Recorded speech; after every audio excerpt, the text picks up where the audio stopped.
Story quest complete பண்ணிடுவோம்.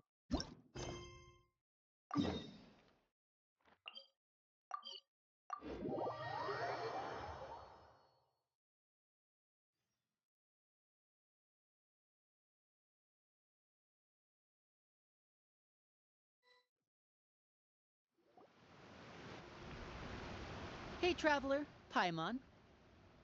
Oh, Paimon knows that voice! Over here.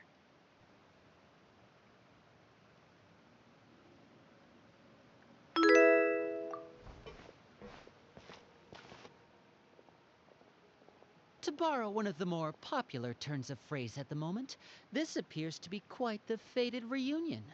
Running into you two out of the blue like this has really made my day.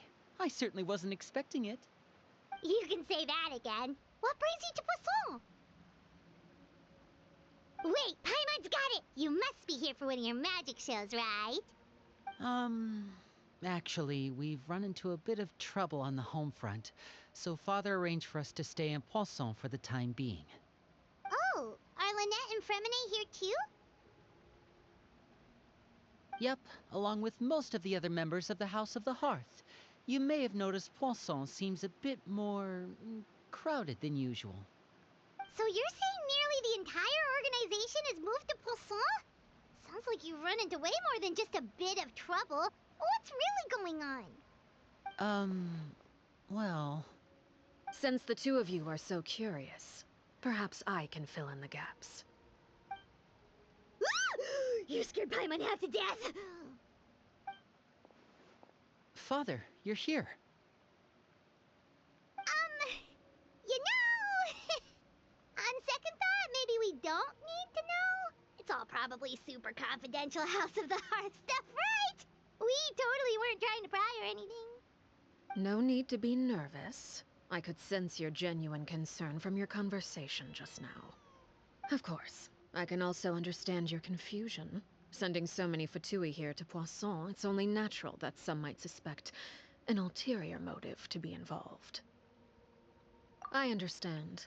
I'm well aware you've had your fair share of confrontations with the Fatui in the past, and I can't exactly guarantee that we'll remain on good terms in the future. As for right now, however, I would say we have little reason to be at odds, wouldn't you agree? The House of the Hearth could stand to be more open with those who have worked so closely with us in the past. As for the issue at hand, well, it hardly relates to any ulterior motive. To be frank, it all stems from a certain rumor circulating around the House of the Hearth. It's an internal matter. What sort of rumor? A rumor that a certain phantom child is hiding away in the House of the Hearth.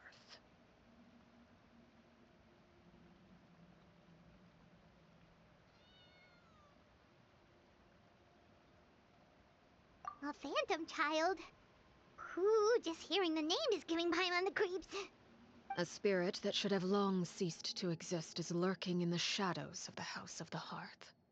So I decided to bring the children to Poisson before continuing to investigate the situation. I expect I should be able to track down the spirit fairly quickly. After that, it's just a matter of resolving the situation, if you will. It shouldn't be much trouble at all. If you're curious, or if you still have some concerns, it might be advisable to stick around for a few days. I'm sure the children would be exceedingly pleased to welcome some visitors. Lenny, I'll leave you to entertain our guests. I have some matters to attend to. Of course, Father.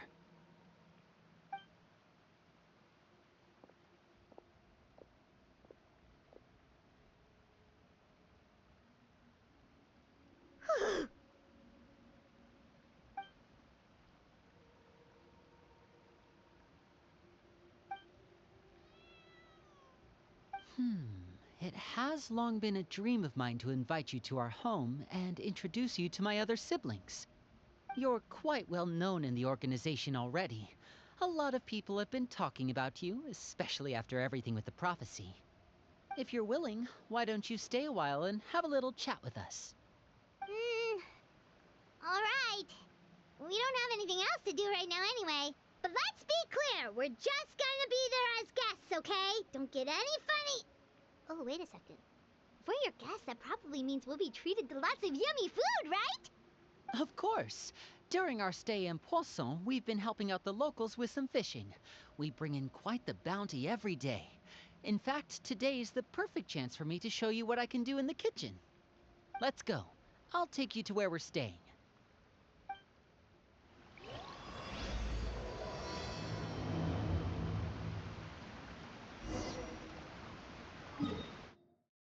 Okay guys, arc start ஆயிருச்சு.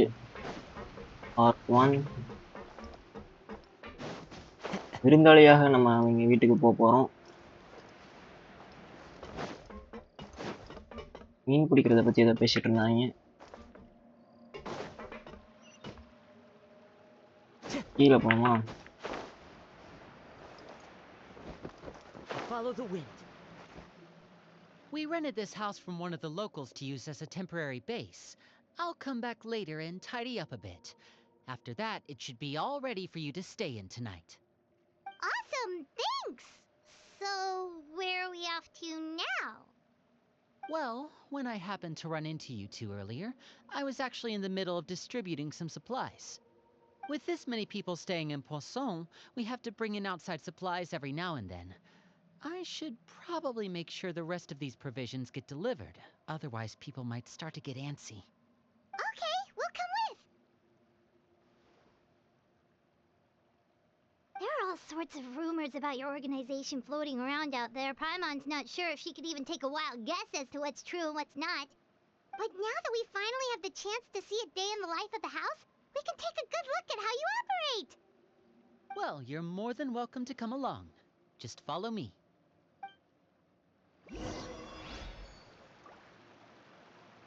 Okay, நீ follow பண்ணணும். Time to go.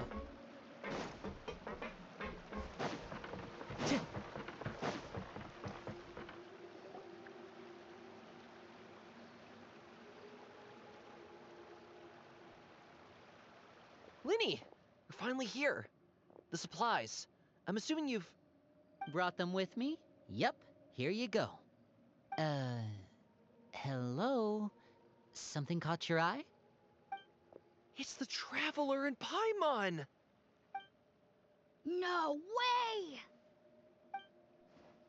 Come here, everyone! Hurry! The Traveler and Paimon are here!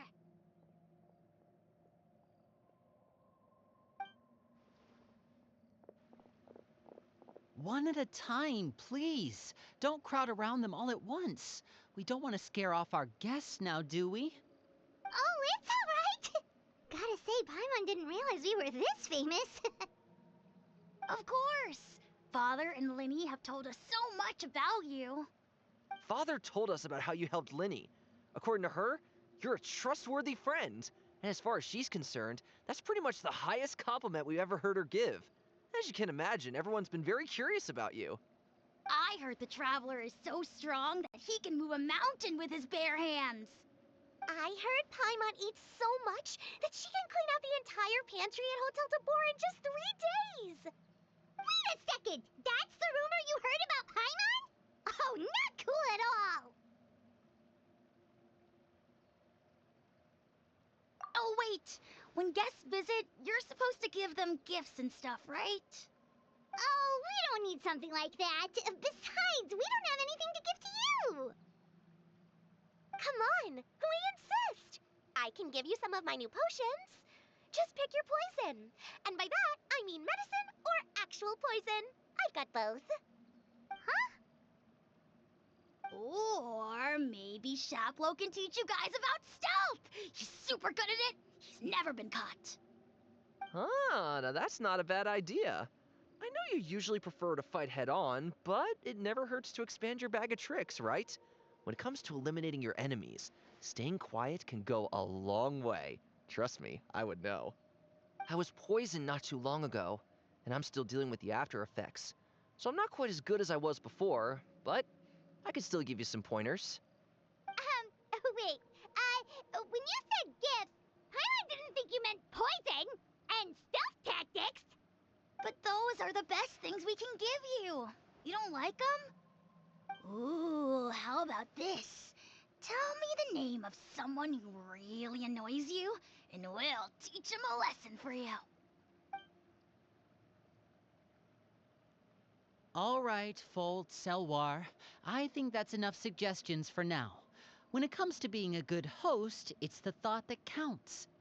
You don't need a physical gift to make our guests happy. In fact, pestering them with suggestion after suggestion might make them more annoyed than anything. I would say your enthusiasm has certainly gotten across. Really? Awesome! It's been so long since we've had guests to play with. If there's anything you need, just let us know. Yeah, especially if it's poison or something. I've got all sorts of potions for that. Well, we'll talk to you all later. We've still got supplies to distribute. All right, see you later.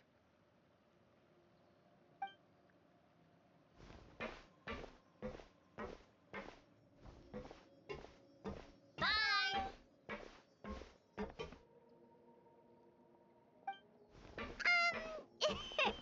Lenny, about all that poison and stuff tactics talk just now. Scared you, did it? That kind of talk comes with being part of the House of the Hearth. When 𝙂𝙚 was really young, he strangled all of his family pets, just out of curiosity. He was labeled a dangerous problem child and was abandoned by his family. 𝙂𝙧𝙤𝙤 has an unnatural obsession with potions. Father has forbidden her from trying all the different concoctions she comes up with, but she still tries to test them in secret. You really have to keep an eye on that one. 𝙎𝙩𝙤 is around my age. While I'm mainly responsible for collecting intelligence, he handles surveillance. He's very passionate about his work and has no reservations about taking on some very difficult missions. I know you two probably aren't used to that kind of talk, but I can promise you they only had the best of intentions. Things like stealth tactics and developing different poisons, they really mean a lot to them. They were just trying to share the best of what they could offer, that's all.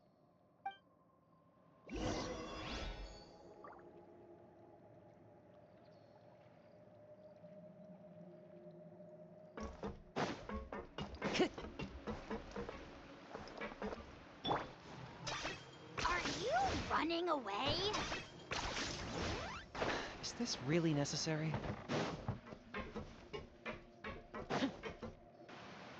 𝙭𝙀𝙀, supplies are here. Thanks. And who are these two? Outsiders? Allow me to introduce you. This is the Traveler and 𝙂𝙗𝙗. Oh, you're the famous duo I've been hearing so much about. It's nice to meet you. I heard you've traveled to all sorts of places. Is that true? Of course! We're making our way all across to that!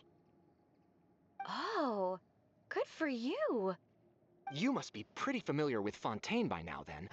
Have you seen the new opera that started running recently? I think it's called...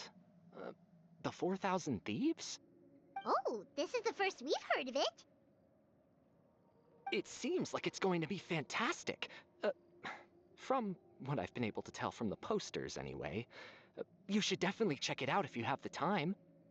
Oh, and there's the Blind Maiden, too. That one is supposed to have audience interaction. Seems pretty interesting. After this mission is over, I think I'll go get a manicure. Oh, maybe I should dye my hair. Wonder how much it'll cost. Is it just Paimon, or do these two seem much easier to get along with than the others? Looks like the House of the Hearth has some normal members after all. I heard that. Oh! Oops. I'm guessing you're referring to 𝙂𝙚 and the others? Yeah, we're definitely not all like them. I bet those crazies are practically foaming at the mouth right now. I'm sure they just can't wait to get back to 𝙎𝙩𝙤𝙤 to carry out the plan. That's enough, 𝙭𝙀𝙀. Don't talk about family members behind their back, right? Whatever. Let's go. Guess this is goodbye then. If you ever have some time, we should go see the opera together.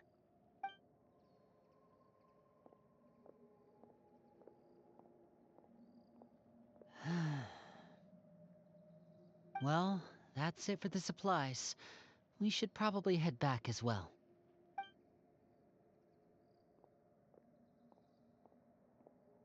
Well, they didn't seem too happy with each other. Seems like there could be something more going on here. இப்போதைக்கு அவங்கள கவனிப்போம். You're right. We're only here as guests after all. Oh, Linny's getting super far ahead. Come on, let's catch up.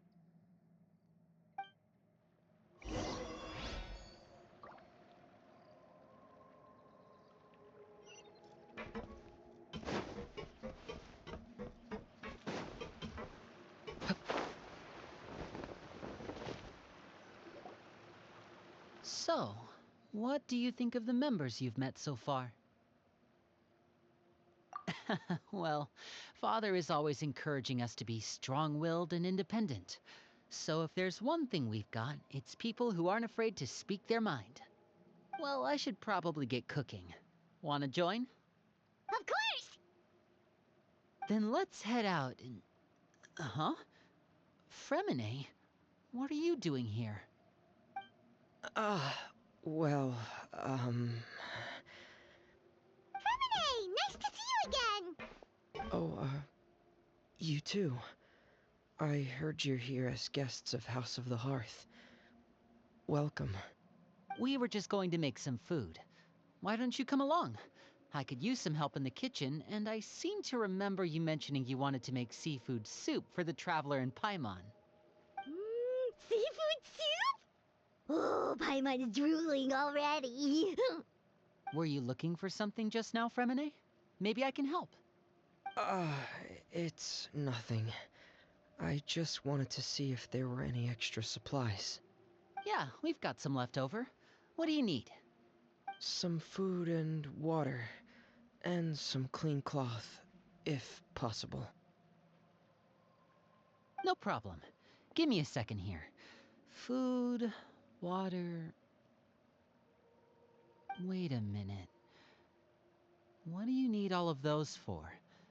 You're not on any missions as far as I'm aware, and you were just going to come eat with us. So what's this all about? I thought I'd grab an extra portion because I get hungry at night. Could be because I'm growing, you know, and... Fremine, you remember what I told you? You're not like me. Your lying skills still need some work. Tell me what's going on. Is it really bad enough that you have to keep it from your own brother? Maybe it'll be better if we gave them some space. Huh.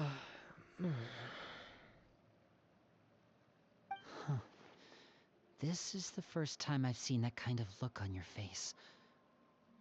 Whatever happened, does it have something to do with Father? Yes. Just follow me.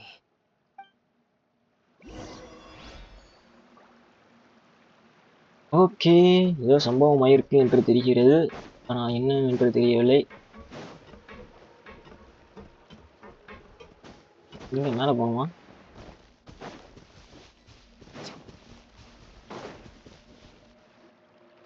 You're back! Oh, and you've brought some friends with you this time. Hello, my name's Linny. I grew up in the House of the Hearth.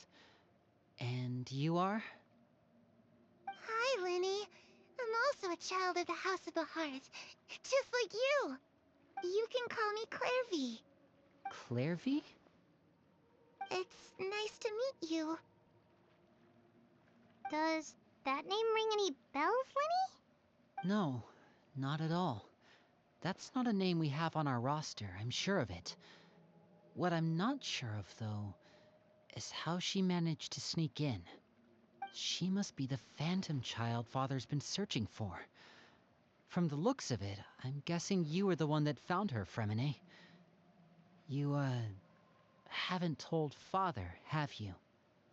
No, I haven't told anyone. I've just been keeping her hidden. For how long? About half a month now. So ever since we got to Poisson then, do you have any idea what you're doing? I know what I'm doing. Really? 'Cause from where I'm standing, it looks like you're hiding the very person Father has been trying to find. If Father finds out about this, everyone involved is going to be punished. You know the rules of the house, Fremine. I know you do. Father doesn't tolerate any form of betrayal. So why are you doing this? I've thought it through. And I just can't hand her over like that. Linny, don't you remember last year? 𝙭𝙪 nearly died after getting poisoned during that one mission. He wasn't able to get back before the poison started taking effect, and not a single person was there to help him. That night, while I was sleeping, I heard a voice telling me to go save him. I opened my eyes, but I couldn't find the source of the voice. I thought maybe I was just hearing things, but I went to look for him anyway. Luckily, I got there with enough time to save his life.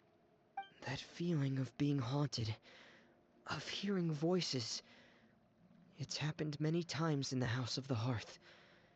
I'm sure you've noticed. So what you're saying is, that was her? She was the one who spoke to you that night? Unless there are other spirits roaming around the House of the Hearth, I don't think there's any other possibility. If 𝙭𝙤𝙤 were our enemy, it wouldn't matter whether she was a spirit or an actual child. I would have acted without a second thought, because that's what Father ordered us to do. But she's been living with us, helping us from the shadows all this time. I think that makes her family. I couldn't just hand her over to be dealt with. Not when there's so much we still don't know. So what's your plan then? You can't keep her here forever. Someone is bound to find out eventually. I haven't thought that far yet. I don't want to disobey an order from Father, but I also don't want to put 𝙭𝙤𝙤 in danger.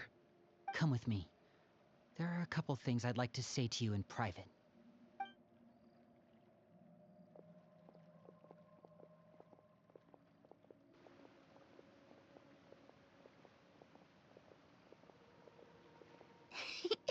Those two sure care a lot about each other. Well, they got a funny way of showing it. From where Paimon was floating, it sure seemed like they were about to bite each other's heads off. No way! They have a really deep bond. I could tell right away, 'cause I also have a friend like that. I just don't know how long that kind of bond can last. நீ என்ன சொல்ல வர? The darkness in the house runs deeper than you can imagine. No one can get out alive. I'm sorry, Linny. I really didn't mean to drag anyone else into this. Oh really? You didn't mean to? 'Cause I for one wish you did. Huh? What do you mean? You know, when we were younger, you didn't call me Linny. You called me brother, just like Lynette. We grew up together, the three of us. We were all orphans, all rescued by Father. Of all the siblings in the House of the Hearth, I think our bond was the closest. Later on, when you started calling me Linny, I wasn't actually surprised. After all, Lynette and I are related by blood.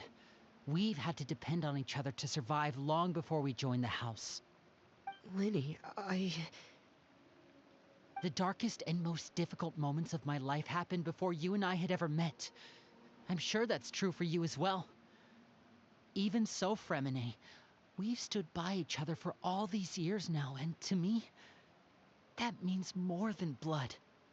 You and Lynette are the most important people in my life. No one can replace you. So I won't let you face anything alone. Not if I can help it. Oh, looks like things are getting kinda heated between Linny and Fremine. Maybe we should go check on them.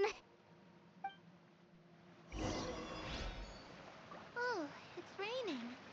I should put my clothes away. இங்க இருக்காங்க. போய் பார்ப்போம். Hey, you two! Hope we aren't interrupting anything. Like a fight, or... Oh, wait a minute, Fremine.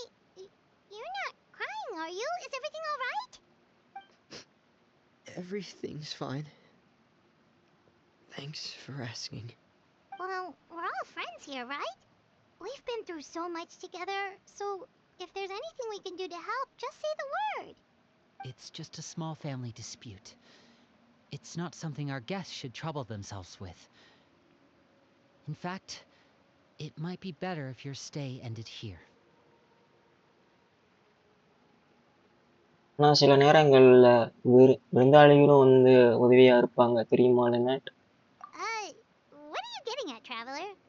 When guests are around, families are often on their best behavior. And any disputes are less likely to escalate. That's what you're trying to say, isn't it? கரெக்டா சொன்னேன். I just... Thank you. I was really hoping to keep you out of it. But even if I could think of some other reason to turn you away, I'm not sure I could convince you. I know things could turn dangerous, so I promise you this. From now on, I'll protect you like my life depends on it. Me too. Well, back to the matter at hand then.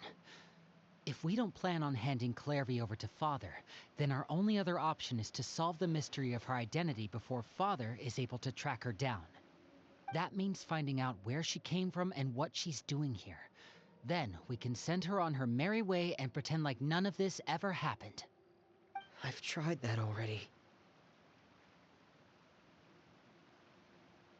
And? And... nothing. I tried taking her somewhere really far away, but... after some time, she just reappeared. She even came with us all the way to Poisson. It seems like wherever the house is, she follows. I don't know much about spirits. Do you two have any ideas? Let's see here. Paimon remembers hearing something like, if you fulfill a spirit's last wish before they died, they'll let go of whatever's keeping them here and return to the ley lines. Oh, it's just that Paimon doesn't really remember where she heard that, so it's not guaranteed to work or anything. Well, sounds like it's worth a shot.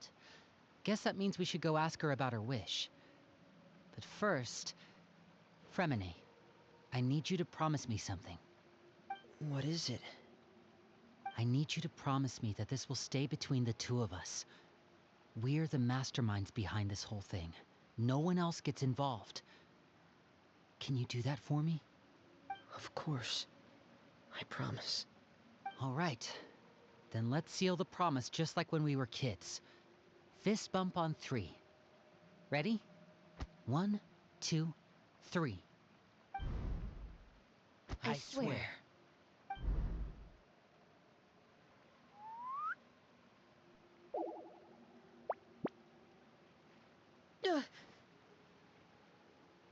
Whoa!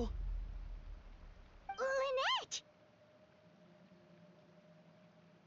என்ன பயப்படுத்திட்ட Lynette? But what a surprise!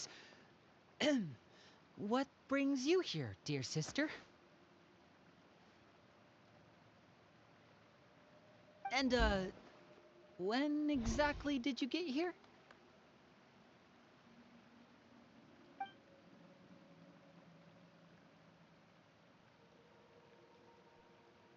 You're an idiot, brother. And you too, Fremine.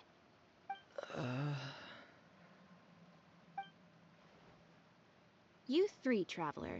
And you 4, Paimon. Wait, what did we do?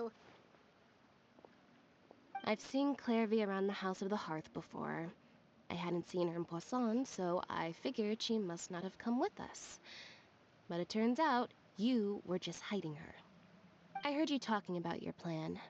Rather than steering clear of the situation, I'd rather fully join in.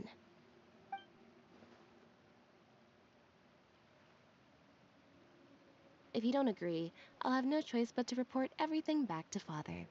Simple as that. You're not giving us much wiggle room here, Lynette.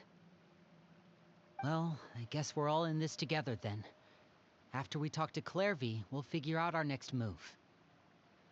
There's no time to lose. Let's go.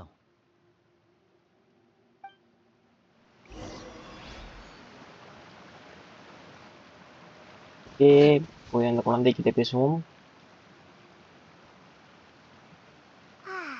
I'm full. Thank you for bringing me this food, you guys. She said she's full, but the food doesn't look like it's even been touched.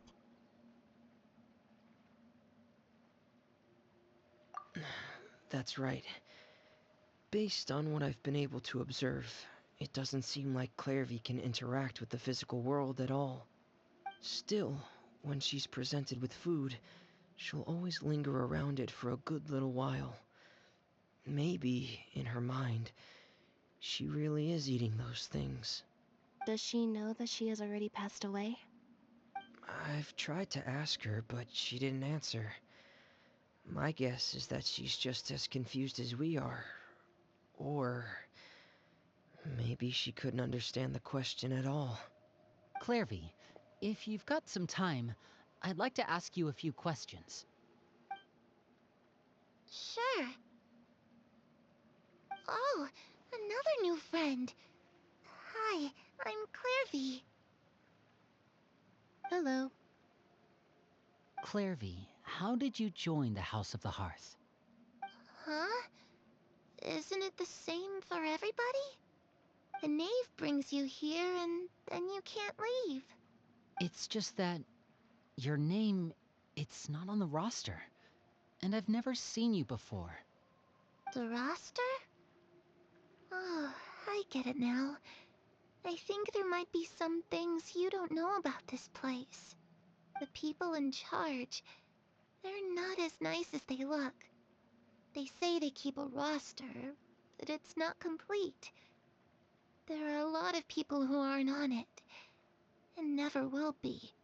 In this house, some people are family, and other people are just test subjects. Those kinds of people aren't ever going to get a place on the roster, unless it's the roster of people who've been executed. Wait, does that mean the knave... She... Is there anyone that can vouch for you? Perry. She's my best friend. She's the only one I trust in this place. Have either of you heard of that name before? No. Me neither. 𝙭𝙤𝙤, Perry. Neither of those names are on the roster. But it seems like she's telling the truth. Either that, or this kid's already got a bag of tricks bigger than mine. Maybe we should try a different approach. 𝙭𝙤𝙤, do you have a wish? A wish? It can be anything you want. Just imagine. It's your birthday, you're blowing out the candles, and your wish is...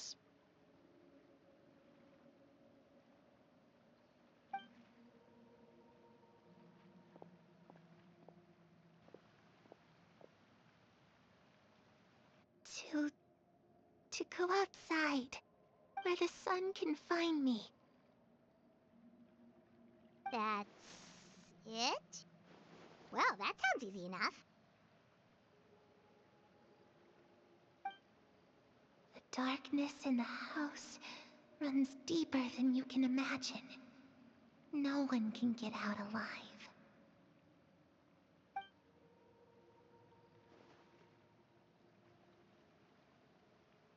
Okay, time to divide and conquer. Listen up, I've got a plan. I'll try and find a way to use basic illusory magic to take 𝙭𝙤𝙤 outside and bring her somewhere with sunlight. Lynette, try and find the list of executions that 𝙭𝙤𝙤 was talking about, and see if her name is on it. Freminet, you stay in Poisson. We can't be the only ones who've had run-ins with 𝙭𝙤𝙤. I need you to collect intel on everything she's said and done. Understood. I'll try my best. What about us? What should we do? I really appreciate your willingness to help, but this is a family matter. I don't want to drag you in too deep. It's too risky. Let me think. Since Father considers you to be guests, Maybe you could stick by her side for a little while. You don't need to do anything except keep up some nice, casual conversation. Ah, Paimon gets it. You want us to distract her. எப்படி நான் உங்களை தொடர்பு கொள்ள? I'll give you a magic bird. If Father suspects something, all you need to do is release it when she's not looking, and it'll alert me that something's wrong. Of course, that's only as a last resort. If Father doesn't seem to notice us, there's no need to make contact.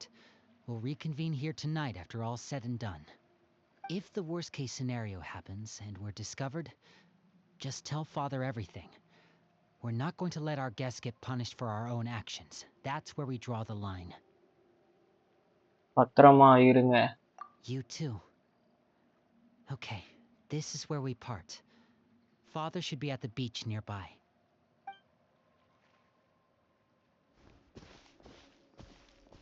I really hope this goes well. No, it has to go well. That's the only way this can get resolved.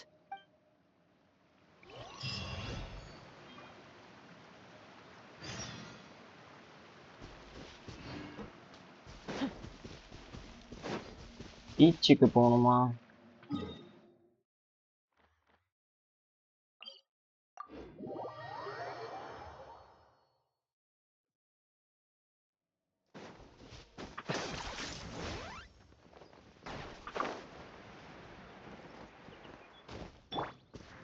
Into the wind!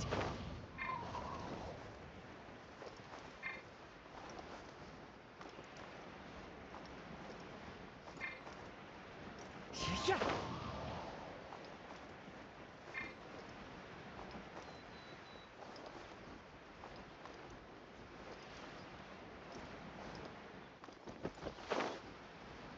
இவன் child.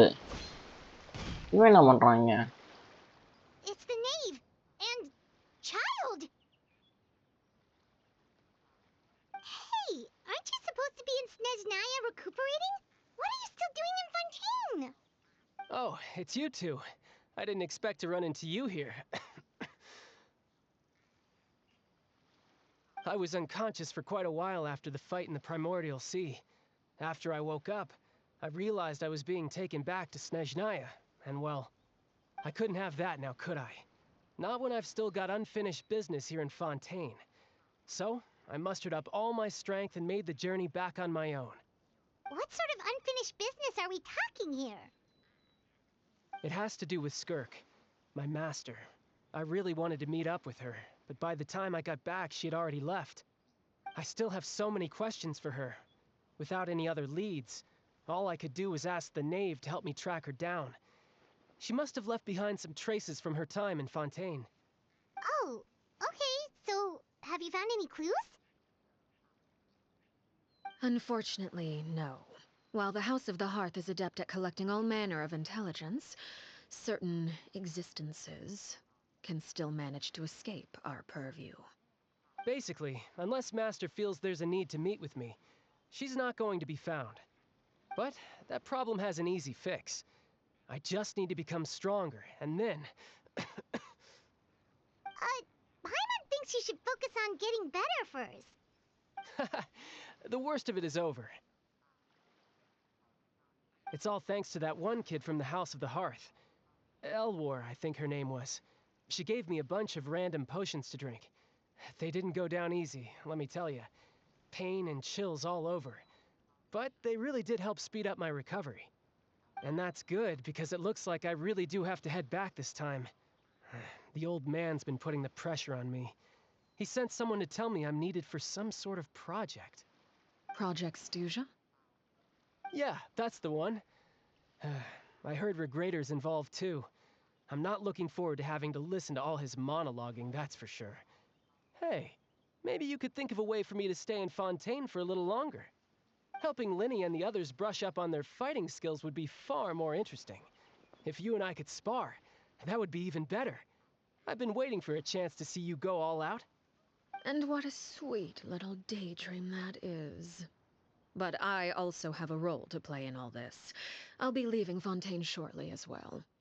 Besides, considering how little they see fit to step outside the homeland, being called on to return to Snezhnaya by such illustrious dignitaries.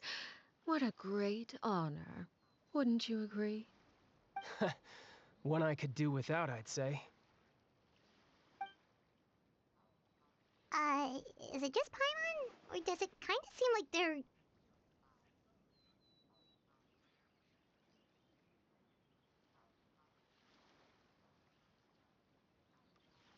Okay. அவங்க கூட இருக்கீங்கள பத்தி தப்பு தப்பா ஒருத்தர் கூட இன்னொருத்தர் பேசிட்டு இருக்காங்க. So, dear guests of the House of the Hearth, to what do I owe the visit? Well, we just... உங்களை பத்தி கொஞ்சம் அதிகமா தெரிஞ்சுக்க விருப்பப்படுறோம் நாங்க. Right! We're super close to Linny and the others, but we still don't know much about you! Is that so? Introductions have already been made, have they not? Oh, well, you see, there's only so much you can learn about someone from a short introduction. At least tell us something a little extra, like, why do you call yourself father? Huh, good question. I'd also like to know. The fact that you have to ask tells me our intelligence work has been quite successful. Telling you the answer to that question would only serve to undermine that success. And we can't have that, now can we? Spoken like a true diplomat. That was some expert sidestepping right there. Well, if there's nothing else, I think I'll take my leave. I still have a small matter to resolve at home. Wait, don't go!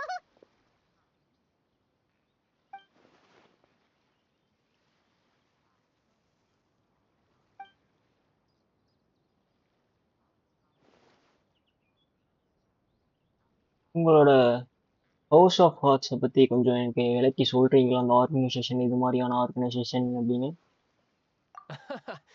I'd also like to hear the answer to this.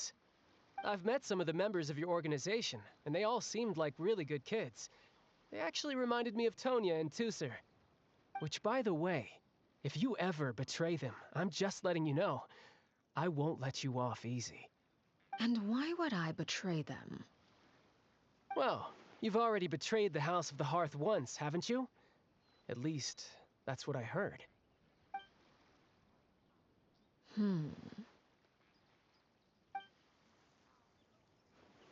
Okay, I admit. That's just what the old man told me. The rooster, I mean.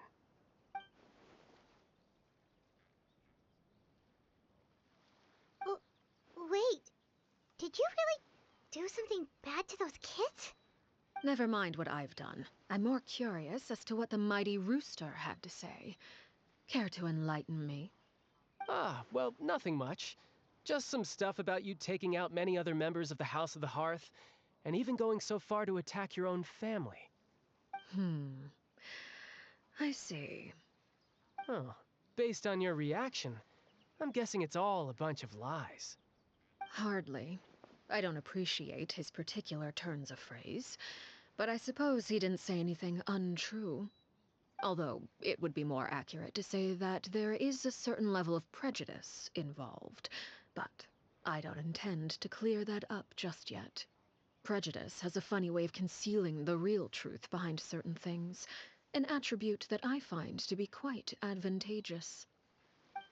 Call yourself a Fontainian, for example, and people will assume all sorts of things, when the real truth is that this is simply the land where I was raised.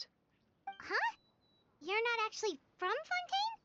But then, why did you try to help out with the prophecy and everything?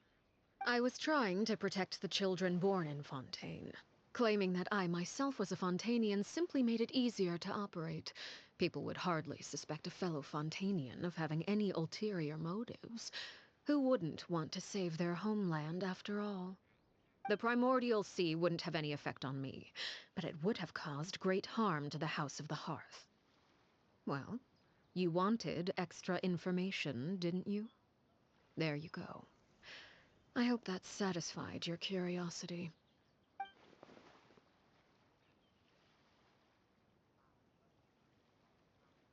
So, you stayed in Fontaine for the kids. I guess I was wrong to believe you'd betray them. Apologies. Looks like I was holding on to some prejudices myself. Good. Like I said, I like it when others have misconceptions of me. Actually, while I was recuperating at the House of the Hearth, there was something else that really caught my attention. I heard that members always resolve disputes and arguments with a friendly spar, and the loser has to back down. Seems pretty cool if you ask me. Would also give them plenty of opportunities to hone their skills. Well, that's only a recent development. In the past, such spars weren't nearly so friendly. The losing party would lose everything, including their life. They were that high stakes? Whew, at least that's not a thing anymore. Well, the current atmosphere's not half bad. I'm a bit jealous, actually. You've got so many family members around you, and you even get to live with them. Having a lot of family around means dealing with a considerable amount of bickering and scheming. Once Tonya and 𝙬𝙬 enter their rebellious phase, I'm sure you'll understand. Just imagine. 𝙬𝙬 becomes obsessed with plucking out strands from the rooster's mustache, or Tonya decides to dye her hair 42 different colors. Okay. I get the picture.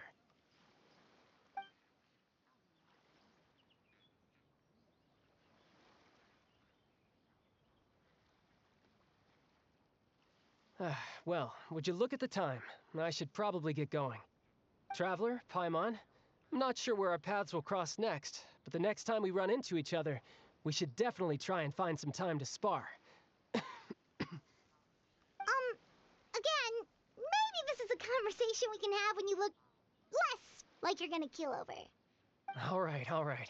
Well, thanks for everything, Arlecchino. No thanks necessary. You also played a part in obtaining the Gnosis. I would say we can call ourselves even. I like the sound of that. Well, I'm off. See you all some other time. We should probably get going too. Do you want to head back with us? Oh? You want me to leave so soon? Oh, well, you see, I'm rather enjoying the evening breeze.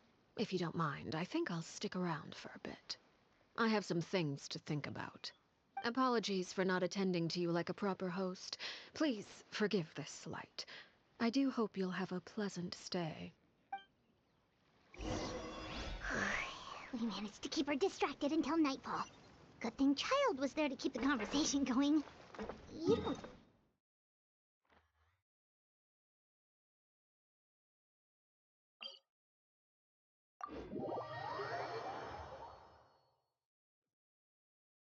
Oh, I wonder if Lily ran into any issues.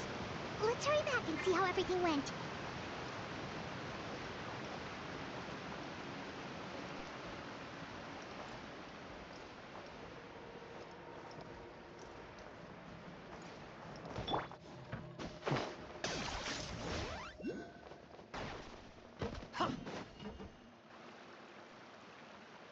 Lenny, how did everything go?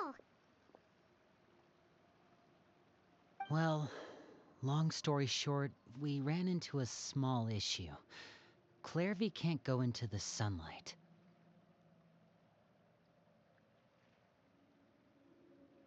நீ என்ன சொல்ல வர? Everything was fine at first.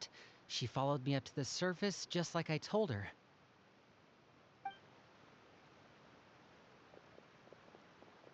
But as I led her out of the shadows and into the sunlight, she vanished. I turned around and there she was, standing at the edge of the shadows, silently watching me.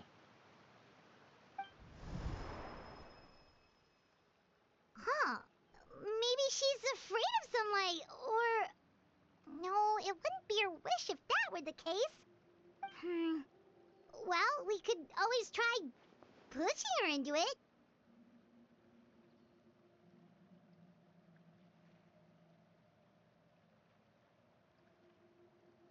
அது ஒரு நல்ல யோசனையா எனக்கு தோணல பைமான்.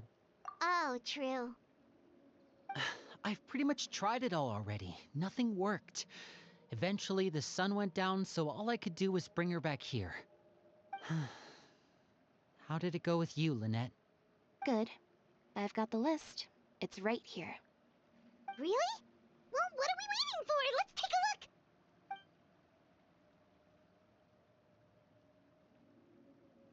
Oh, that's a lot of pages. Oh, it's gonna take forever to get through it all. We can each take a section. Here. La 𝙭𝙗𝙖𝙗, l'endroit, chambel, horaire.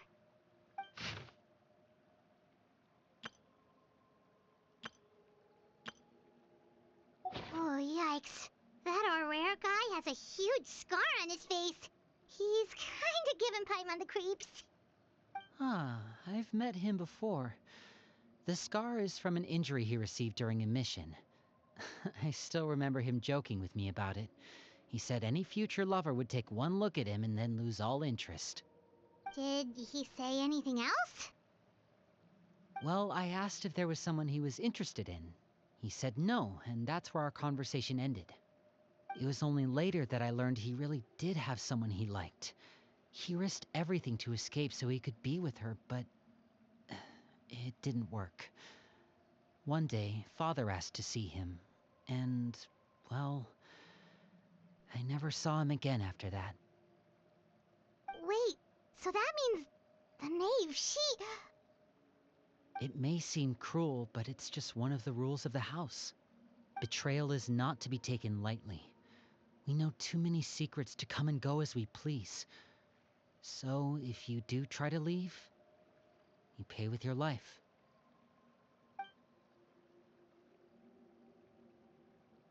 Her name's not here, huh? Well, that's not too surprising. It doesn't seem like this list is complete. It only contains records dating back around 5 years. Let's shift our attention then. Fremine, were you able to find anything out?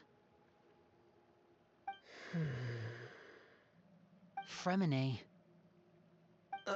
Sorry. I was thinking about something. I managed to talk to quite a few people, but I couldn't help but notice that the atmosphere in the house was a little... strange. Strange. Yeah, I mean, I know there have been arguments in the past, times when people haven't gotten along. 𝙭𝙪 and 𝙭𝙧𝙀 are a good example of that. Oh, those are two of the people that we met while delivering supplies. Paimon can see how they might not get along. They had very different vibes, and their, interests seem to be pretty different as well. That's to be expected, actually. Father brought us all here, shared her knowledge with us, taught us how to fight. That's one thing we all share. But that's also where the similarities end. Not all of us feel the same desire to stay here. As members of the House of the Hearth, we're also considered part of the Fatui. And to a lot of people, that's an identity they never asked for. Certain members get older and realize they want something else for themselves. But considering the rules of the house, most people would never say that out loud. People like 𝙭𝙪 and 𝙭𝙀 are loyal to Father and her vision. They're proud to be part of the Fatui. 𝙭𝙧𝙀 and 𝑛antoy, on the other hand, well, they aren't quite as enthusiastic. These kinds of conflicts have always been there. It's not like Father is in the dark about any of this. Well, that's true.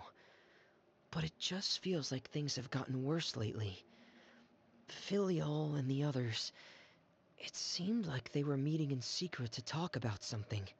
I can't say for sure, but I think they've met Clairvy. You think she's been inciting them to act out? No, not exactly. But I wouldn't be surprised if she said something to them about the darkness in the house and how deep it runs. She's told me about it before. Experiments being run on children. People being used as pawns on the battlefield without so much as the strength to survive. And they just believed all that? Without any evidence? 𝙭𝙬's words probably gave them the excuse they were looking for. Whether they actually believe them to be true is secondary. This is all because of Project 𝙬𝙤, isn't it? Whoa. Hold on a second. What's this Project 𝙬𝙤 all about, huh? This is the second time it's come up now. Sorry, but I'm not sure of the details either. I only know what Father has told us, which is that it's something the Rooster and Regrator have been working on together. Apparently, it has to do with the Fatui strategic plan for the future. Because the House of the Hearth was so successful in obtaining the Gnosis, we now have the honor of playing a key role in Project 𝙬𝙤. Wait, but isn't that a good thing? Key role is just another way of saying dangerous role. To us, the whole thing is an inconvenience. Father thinks so too, but she's in no position to refuse. Their plan isn't exactly unreasonable, and they've been funneling the house a lot of funding. It's just that we'll lose a lot of members in the process. Participating in the plan, it's an honor in name only. What they're really trying to do is subdue us.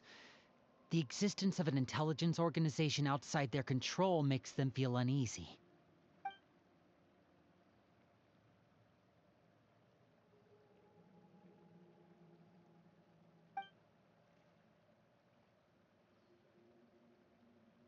Okay, super complicated top secret Fatui business aside, what does all of this have to do with the conflicts you were talking about earlier? Paimon doesn't get the connection. External pressure has a way of exacerbating internal strife. You can't overlook the power of fear either. People are afraid of dying, and that fear is often the impetus for a lot of stupid decisions. I thought resolving the 𝙬𝙤 situation would make everything go back to normal. But it looks like things are more complicated than I thought. If we leave Filiol and the others to their own devices, sooner or later, Father will be forced to take action. We can only focus on one situation at a time, brother. You're right. Even if we confront Filiol and the others, it won't do any good. It might even make matters worse. We should focus on 𝙬𝙤 for now. Well, it's getting late. We should head back and get some rest. We'll try again first thing tomorrow. Lynette, you stick with me this time. Freminet, keep a close eye on Filiol and the others. Make sure they don't do anything they'll regret. Good work today, everyone. Have a good night, and I'll see you tomorrow.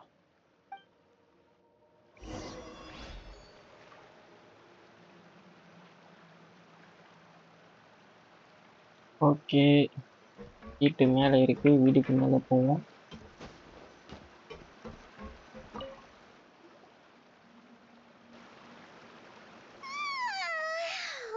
Paimon was looking forward to an early night, but she can't sleep at all.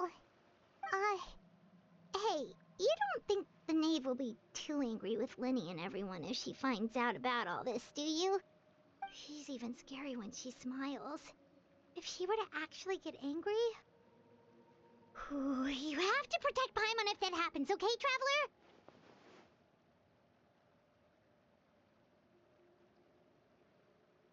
எனக்கும் கொஞ்சம் பயமா தான் இருக்கு பாய்மா.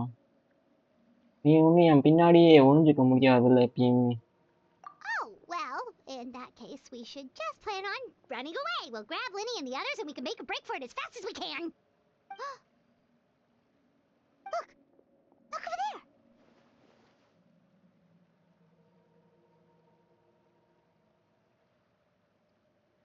இன்னும் அந்த பொண்ணு அங்க என்ன பண்ணிட்டு இருக்கா? Quick! Let's catch up with her before anyone sees!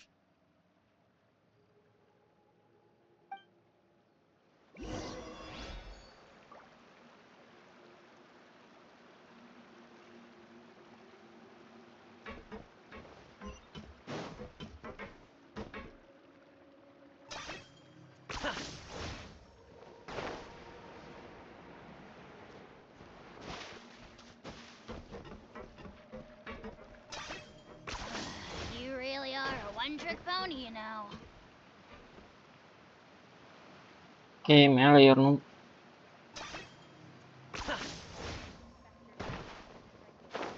tempat dah.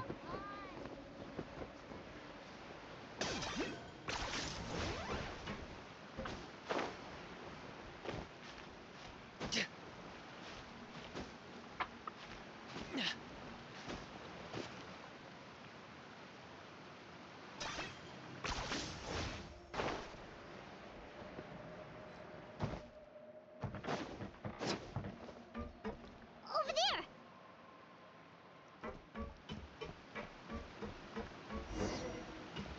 மறந்து போயிட்டா. மாயமில்லை மந்திரமில்லை ஜாலம் மட்டுமே அப்படின்னு. Oh, where is she going? Oh, if someone sees her, we're toast!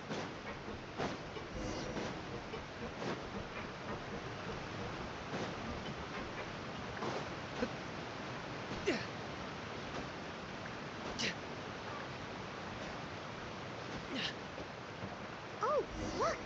She stopped!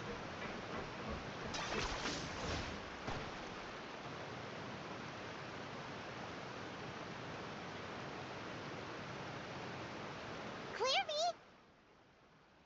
Shh. I opened the window while no one was looking.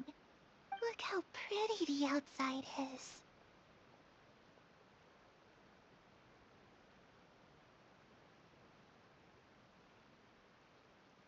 இந்தோவா? If only I could have more than this. You probably think I'm being silly, huh? All this hopeless resisting? It's better to dream of what I could have than try to make it a reality, right? Please, help us get on the same page here, Clary. We need you to tell us what you know. Can you do that?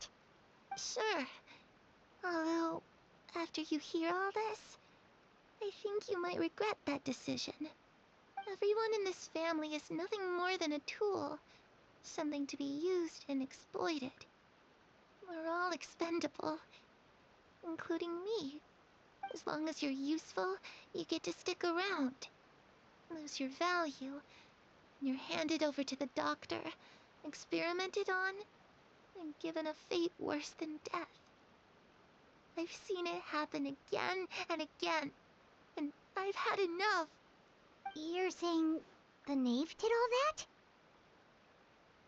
It's just, that doesn't seem like something she would do. She's scary and all, but it seems like even she has lines she wouldn't cross. I knew you wouldn't believe me. Everyone thinks she's a good person. They all think of her like a real mother. Mother? But she doesn't deserve that title. She's disgraced it and tarnished it. And if I had things my way, I'd never see her again. If only Perry were here, she'd understand. Perry. There's that name again.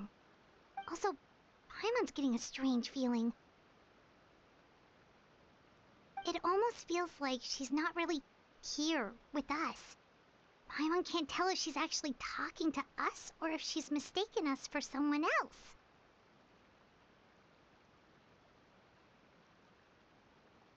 எனக்கும் கரெக்டா தெரியல பைமான். Well, in any case, it seems like she really needs someone to talk to. We should keep her company for a little longer. She looks so young. But it seems like she's been through a lot. It's getting windy. I should close the window. Ooh, look at the moon. Isn't it pretty? Hey, wanna hear a secret? I heard that if you look up at the night sky in 𝙭𝙤, you can see the aurora. It's supposed to be super pretty. Even prettier than the moon tonight. எனக்கும் பார்க்கணும்னு ஆசையா இருக்கே. Perry and I promised each other that once we're older, we're gonna go see it together. But I can't find her. I'm worried she's also been... No, that wouldn't happen to her. She's special. Mother likes her a lot.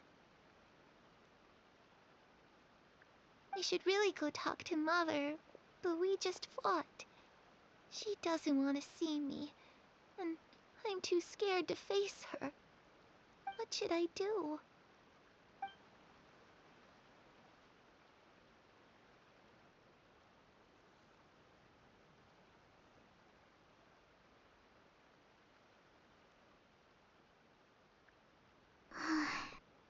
Father really doesn't understand what's going on with her. Well, let's head back. We've got an early morning tomorrow.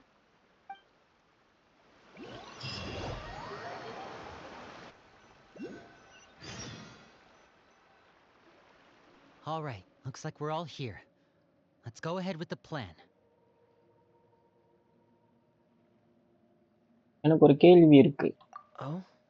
What is it?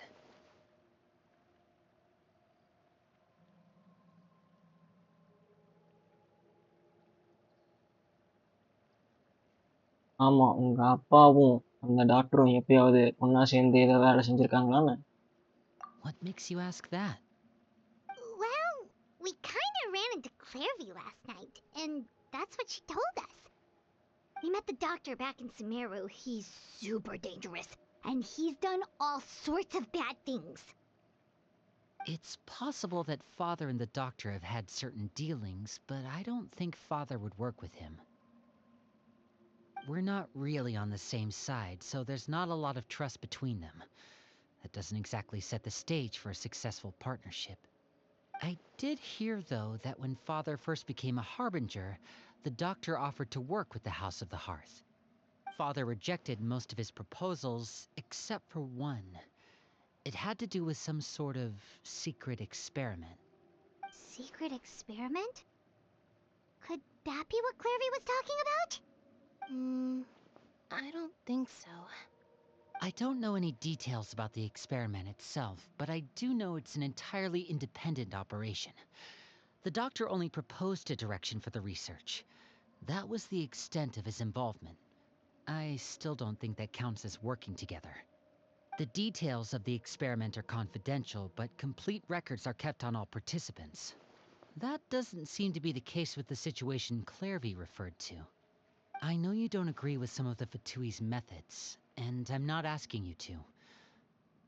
But I am asking you to trust us on this. The House of the Hearth has its own principles. There are certain lines we're not willing to cross. Alright, that's good to hear at least. Clairvy seems to think the Knave and the Doctor worked together to do something horrible. If that turned out to be true, Paimon doesn't know how he would even face you guys. It's just that it doesn't seem like Clairvy is lying either. The easiest thing to do would be just ask the Knave directly, but Paimon doesn't think she'd tell us.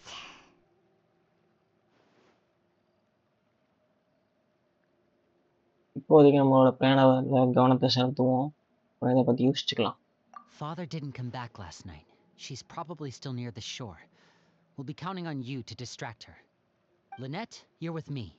Fremine, you know what to do. Be on your guard, everyone. All right, let's get to it.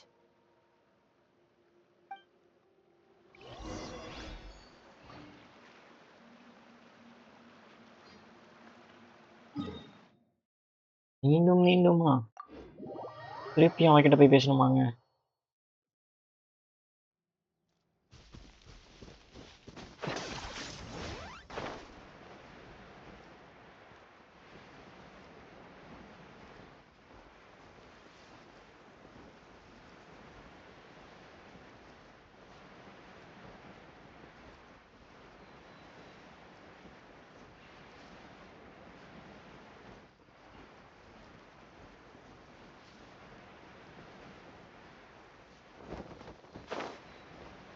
ரொம்ப அமைதியா இருக்கே grinding பண்ணும்போது.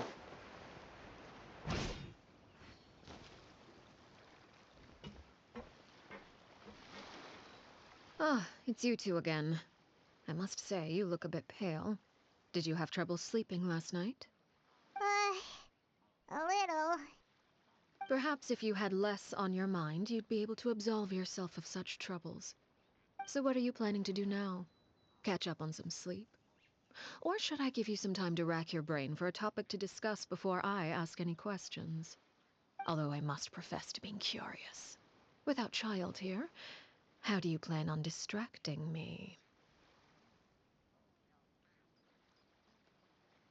Us? Distract you? A good one. But no, we were just here for a chat. Looks like you could have used some extra time to think. No matter. If you don't have any other plans, why don't you accompany me somewhere? Don't worry. I'll be sure to steer clear of any scheming children. The ocean breeze is sure nice today.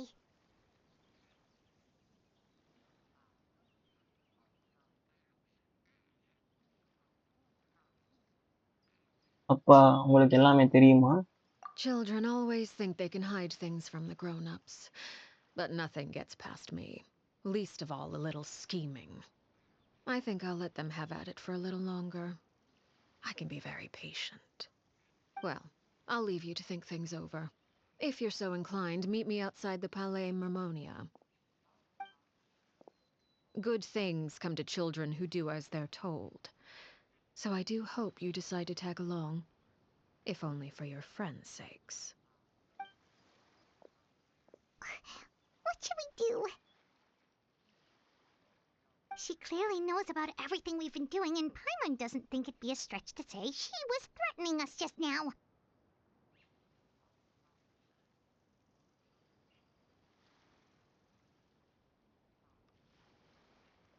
நம்ம அந்த பறவையை வந்து இப்போ release பண்ண நேரம் வந்துருச்சு.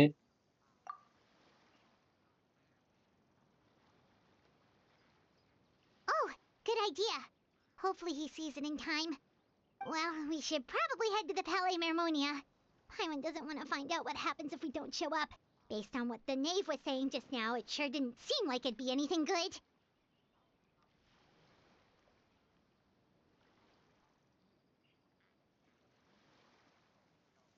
நம்ம கிட்ட வேற எந்த ஒரு ஆப்ஷன்ஸும் கிடையாது இதை தவிர. Okay, then we probably shouldn't keep her waiting. It seems like Lyney and the others are on thin ice, so let's do our best to not get them in any more trouble.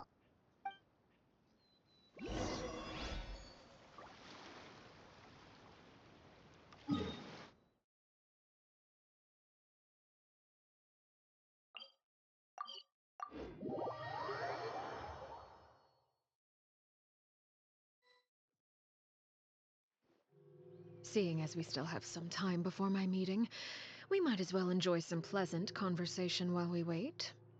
I'm glad to see you get along with my children. Being surrounded by good companions is necessary for a child's development. You're not planning on doing anything to them, are you? I assume you're referring to Lyney, Lynette, and 𝙭𝙗𝙣. Although, there's that situation with Filial and Nentoy as well. It appears quite a few people have been acting out lately. No matter. I'm not one to discriminate. All those who betray the house meet the same fate. There are no exceptions.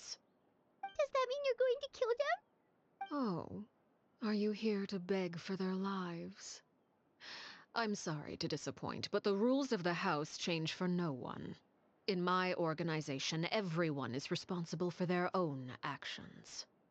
But don't you care about them at all? They really respect you. They even call you father. You must feel something for them.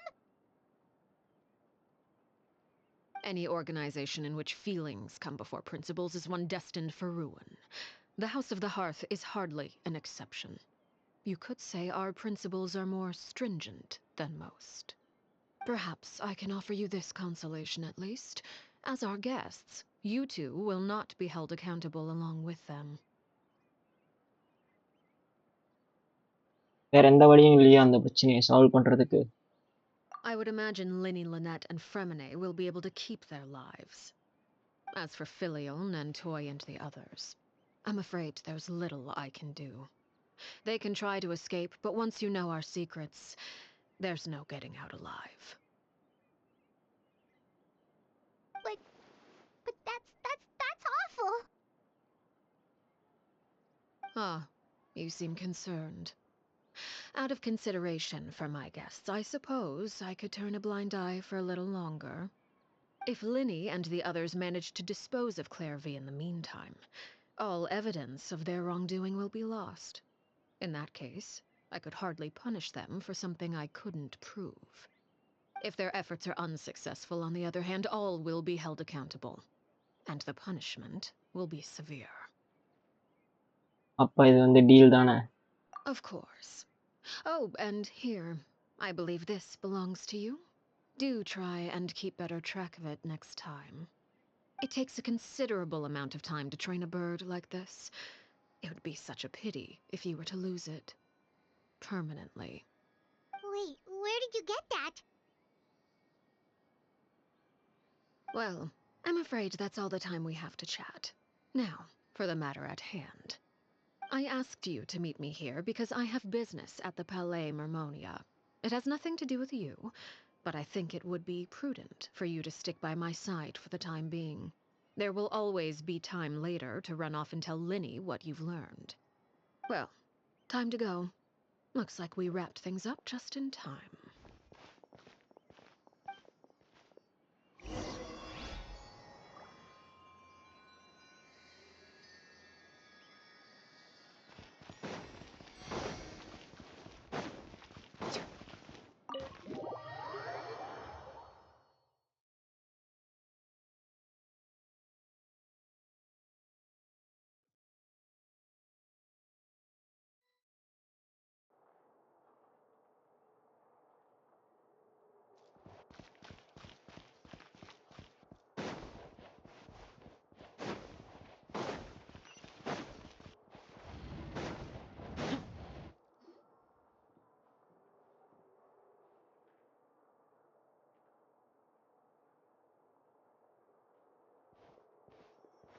It's been a while, Monsieur Neuvillette. I must say, I wasn't expecting my meeting request to be approved quite so quickly. The 𝙂𝙚𝙣𝙣 operates with an efficiency worthy of admiration. It is only right that an esteemed diplomat such as yourself should be afforded the proper level of respect. Although, if I may speak plainly, I must confess that I did not anticipate we would have the occasion to meet again after presenting you with the Gnosis. I see you brought the Traveler and Paimon with you as well. If I may inquire as to the purpose of your visit. I'll be departing Fontaine shortly. There is, however, an outstanding matter that I would like to see resolved before I go. It requires a rather lengthy explanation, I'm afraid. So I took the liberty of explaining everything in this proposal. Please review it at your leisure, Monsieur Neuvillette.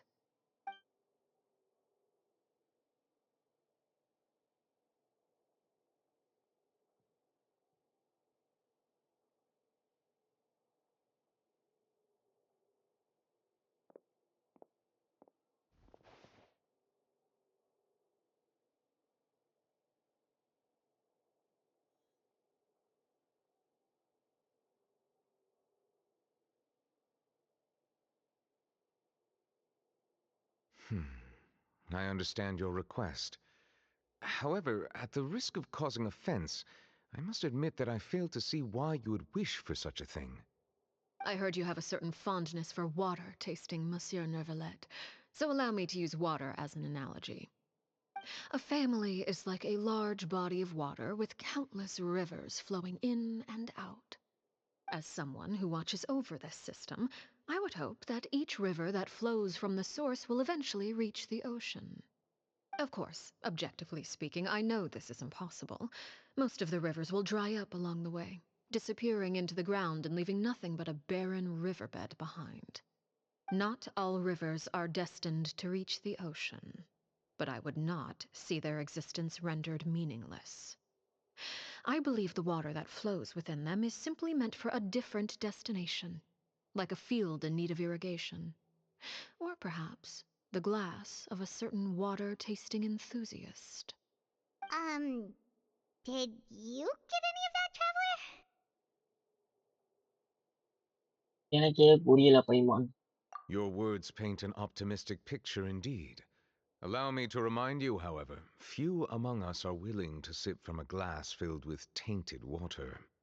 It may have been tainted at one point in time, but not to worry. I'll make sure it's strained of all impurities and returned to its cleanest form.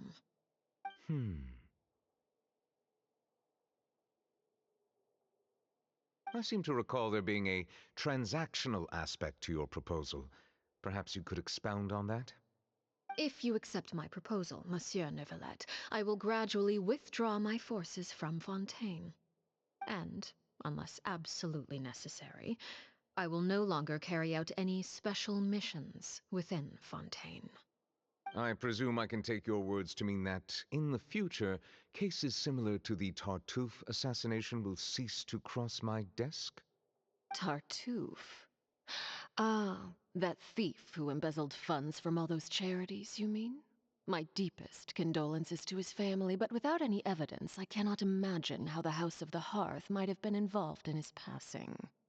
Of course, if you accept my proposal, Monsieur Neuvillette, I'm sure certain measures could be taken to reduce the frequency of such troubles. You choose your words carefully indeed. In that case, I am inclined to accept your proposal. My thanks for your generosity, Monsieur Neuvillette. Well, with that settled, we should be going now. I took the liberty of bringing along 2 bottles of spring water from Snezhnaya for you to enjoy. I do hope I get the chance to hear your impressions. Perhaps at our next meeting, yes? Indeed.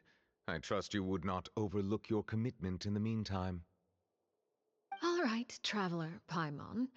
Time to go.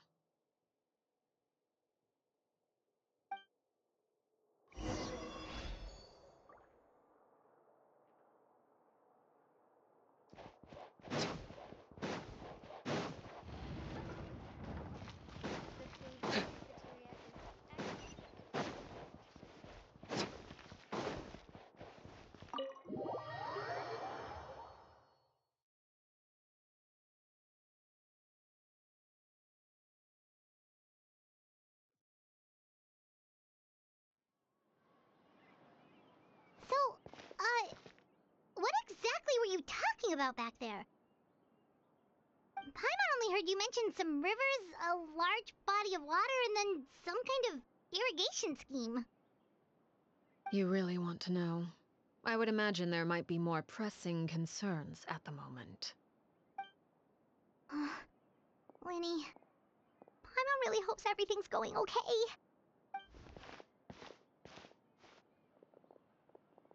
Oh, Paimon recognizes that look. You've got your thinking cap on, don't you, Traveler?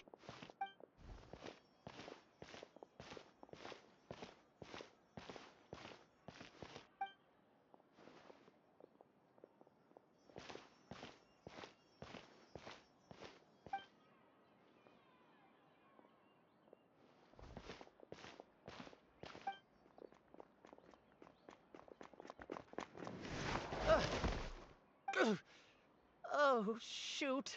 Are you alright? Oh, jeez. I'm so sorry. I was so focused on selling these papers, I wasn't looking where I was going. ஏமாங்க கொஞ்சம் தப்பு இருக்குப்பா. Well, let me make it up to you at least. Here, take this paper. On the house.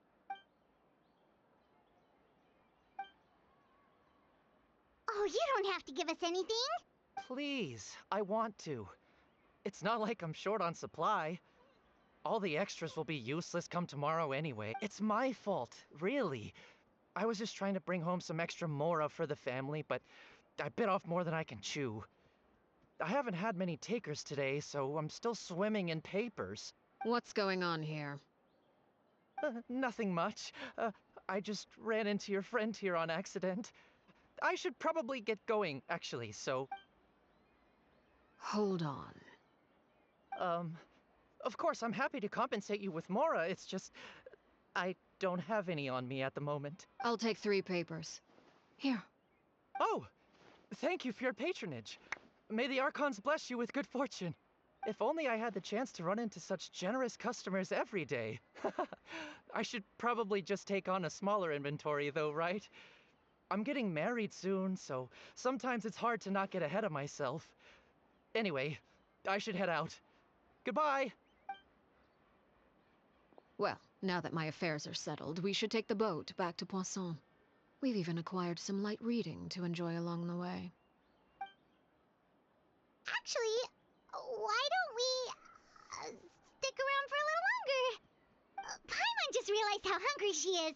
She can't head back to Poisson on an empty stomach.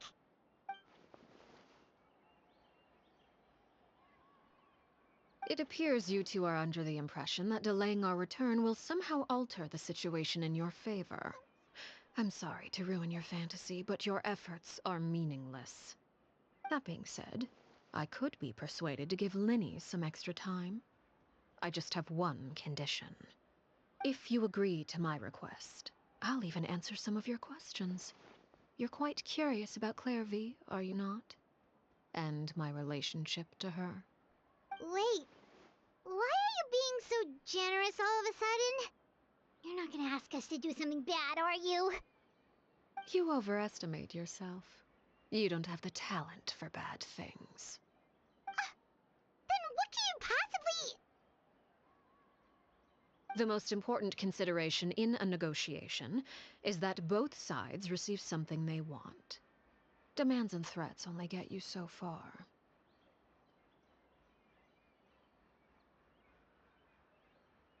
Wonderful. Here it is. When the time comes, make the choice that you deem most appropriate in the situation, and lend your help to the House of the Hearth. Okay, sounds normal enough. But what do you mean, when the time comes? When is that supposed to be? That is for you to decide.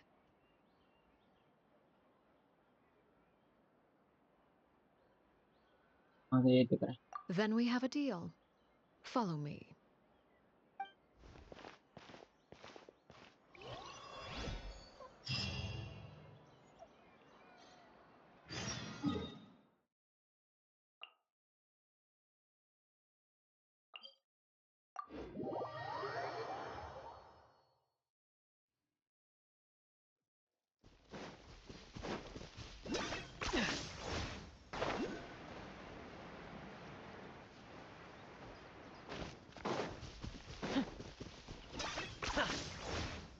Is this really necessary?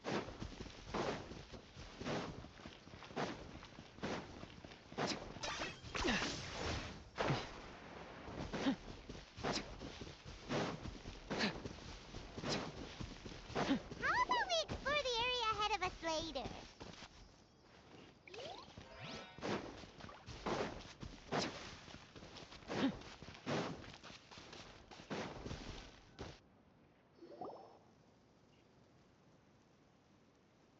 What is this place?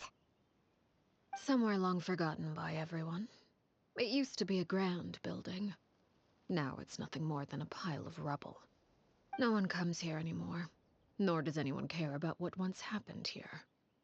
Although, this place does have something to do with the story I'm about to tell you.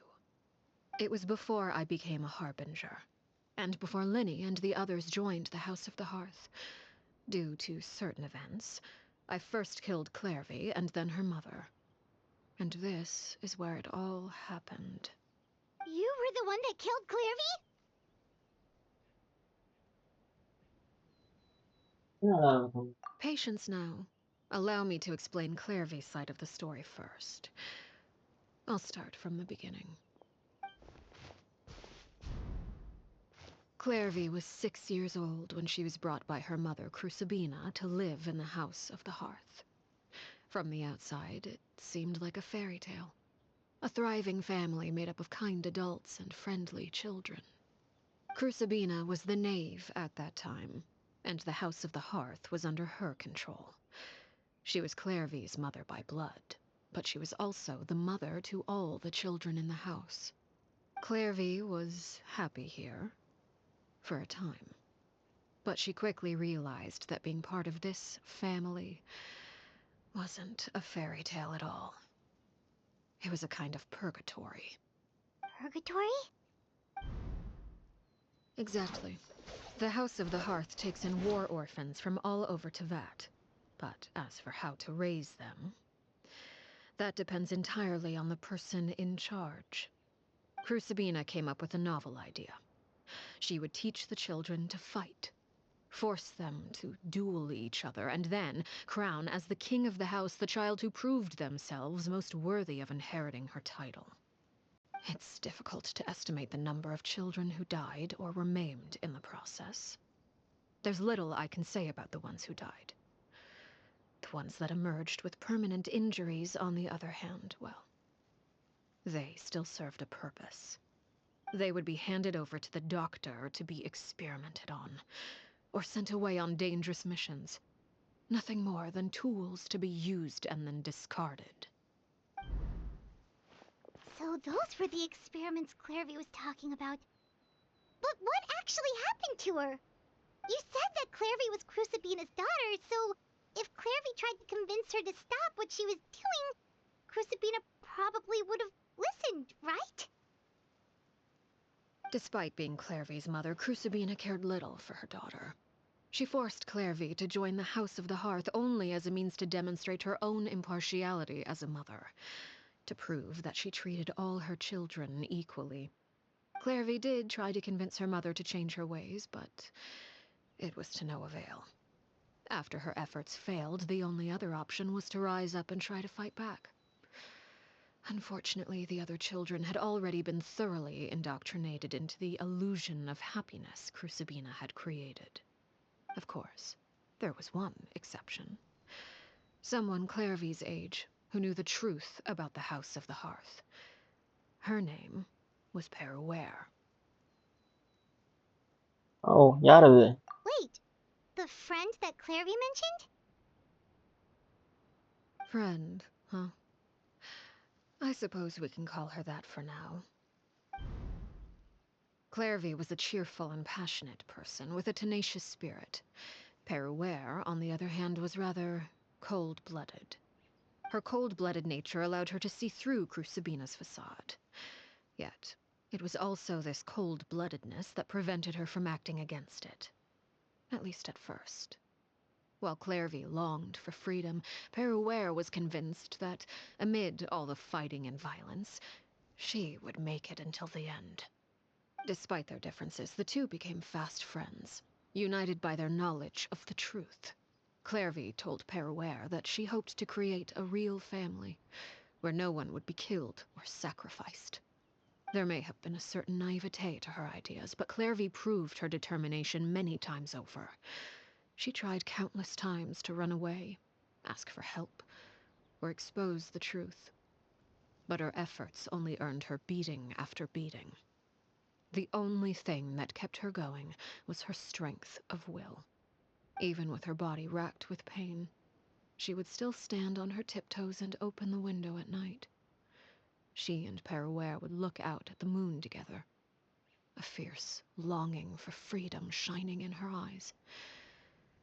But one day that light simply vanished. Oh no. What happened? Her hopelessness resulted from a culmination of things. 10 years had passed. 10 years worth of failure after failure. She and 𝙭𝙬 weren't children anymore, but finding any chance to escape still seemed as hopeless as ever. It was during this time that 𝙭𝙬 suggested a new plan. If escaping was out of the question, why not take down the very person sitting on top of this throne of lies? Mother herself. 𝙭𝙬 rejected that proposal. She claimed that, as a famous harbinger, 𝙭𝙤𝙣 possessed an unimaginable amount of power. Trying to kill her would have an incredibly low chance of success. 𝙭𝙬 never gave another reason, but 𝙭𝙬 could see it written all over her face. 𝙭𝙬 still thought of 𝙭𝙤𝙣 as her mother. Killing her own flesh and blood was a line she couldn't bring herself to cross. If she couldn't escape and fight back, then only one option remained. Death. சாவடிக்கிறது. Precisely. Death was the only way that she felt she could be free. It happened during a duel. When she arrived at the dueling ring that day, her partner turned out to be none other than 𝙭𝙬. The very person that had stood by her side all those years. It was a fierce battle. But ultimately, 𝙭𝙬 decided to let 𝙭𝙬 end her life. From that moment on, 𝙭𝙬's journey was one written in flames.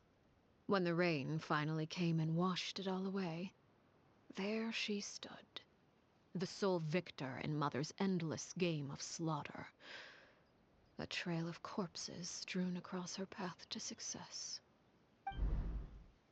It was the very result she had predicted 10 years prior. Even then, she believed she would make it until the end. She wasn't surprised by the fact that she emerged as Mother's undisputed heir. Rather, her success left her with an inexplicable sense of restlessness. She was unsettled. And there was only one thing that could quell that sensation. Perhaps you two would like to take a guess as to what it was? Kill the person in the top.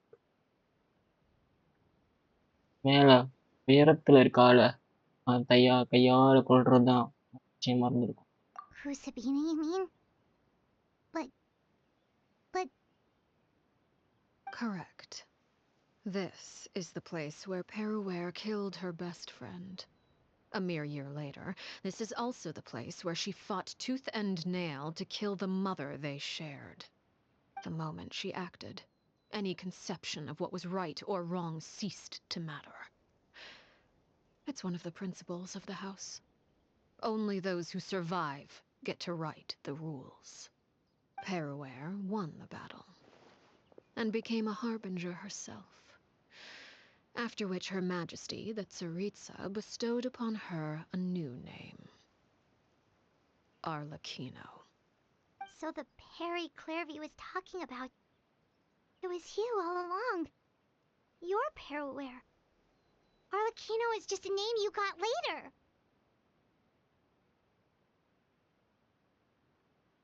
சரி கொத்தாத. இப்போ இது உன்னோட கதை தானா ஆரம்பிக்கணும்? I left that name behind long ago. I must say, hearing it now does bring back memories. After I defeated 𝙂𝙀𝙤𝙤, the moniker of Mother died with her. I chose to forego the title she called herself, and even chose to give up my own name. I rebuilt the House of the Hearth under a new identity. Not only as Arlecchino, but as father. And that is where the story ends. Any more questions? Yeah. Based on what you just told us, Clairvy wasn't a little kid when she was killed. So the Clairvy we met... Was she really a spirit at all? I suppose you could call her an illusion born of flame. Her existence is like ashes to a fire. Something left over in the wake of blaze and ruin. You see, a certain power runs through my veins. It's not unlike a curse. My flames leave behind shadows of anything they consume. Of course, the chances of those shadows morphing into a sentient entity are exceedingly slim.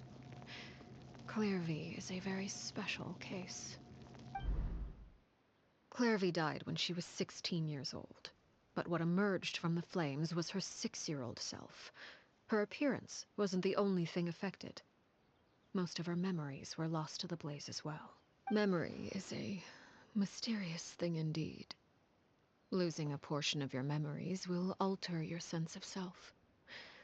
Lose 10 years' worth, however, and it would be like living in the past. Like returning to a version of yourself that never grew up. No wonder Paimon got such a weird feeling when we were talking to her. Perhaps I should put it this way. Clairvy is someone trapped in time. It may seem like she exists with us in the present, but she truly lives in the confines of her own past. So if all of that is true, then you must have known about Clairvy for a long time. Indeed. She's a rather volatile and unstable entity. Sometimes she would look after the children. She's even saved some of their lives.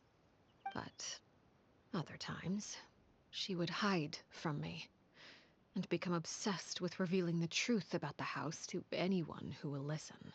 Shadows don't have the capacity to learn or grow.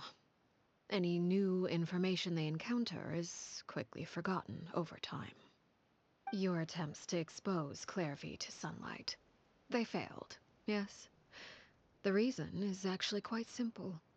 In Clairvy's mind, the house is impossible to escape, and it is this very perception that traps her there. But no matter. All I have to do is kill her again, and all will be resolved. I don't anticipate so much as a single speck of ash will be left behind this time. Wait! Paimon can understand why you might want her gone, but isn't there another way? So what if she's trapped in her 6-year-old self? She's still your friend! At least talk to her first! It's too late for that. She broke the rules, and now she must be punished. That goes for Filial and Nantoy as well. She's had quite the effect on them. I hope you understand. The difference between Crucibina and myself lies in our formulation of the rules, not our policy for enforcing them. Upholding the rules without question is a trait we both share, because that is how a household should be run. Is this really what you want to do? Whatever could you mean? Don't you want to say a proper goodbye at least?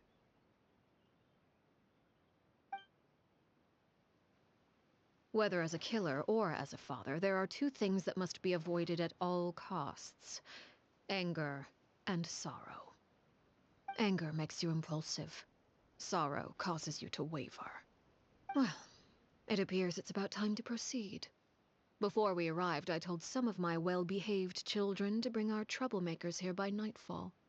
I do believe I've kept my end of the deal. I gave your friends quite a bit more time. As for what happens now, we'll just have to wait and see.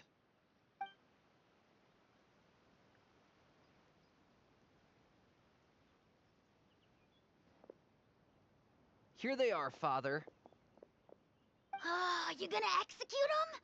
Seeing something like that would actually be a first for me. Lenny!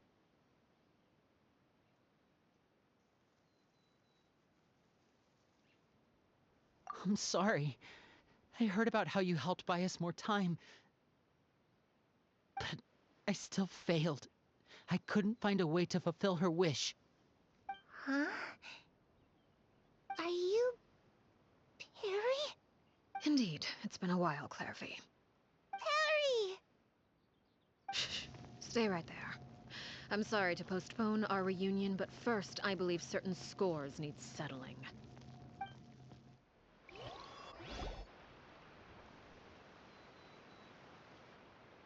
Father, let me explain. Out of my way. Father! You chose to conceal a threat to the house. And for that, you must be punished. Overall, however, I suppose your wrongdoing is hardly the most egregious of the bunch, so I'll deal with your punishments later. As for right now, the more pressing concerns are the traitors among us. By traitors? Do you mean us? Father, let me explain. We didn't mean to... Fultz, why don't you share what you heard? Yes, Father. Secret Midnight Meeting number 3. Participants: Filial, Nantoy, Sato, Toddy. Nantoy clearly said, "If only Father wasn't the one who took us in." Sato added, "I'm sick of this life. I just want to live as a normal person." Filial was the worst of them all. She called us crazies and said a bunch of mean things about Father. I did not! You're lying! Fultz is trying to frame us. It's not like I'm the only one who heard those things. After that, you and Toddy and a bunch of other people started talking about Clairvy. You were using all those things Clairvy brought up as an excuse to question Father. We're birds locked in a cage. The only way out is to destroy it. That's what you said, wasn't it? You little... You just want me gone, don't you? What did I ever do to you, huh? And you, 𝙎𝙀, have you forgotten who stood by your sickbed, watched over you, and changed your dressings? Come on, let's hear it then. What's your reason for all this?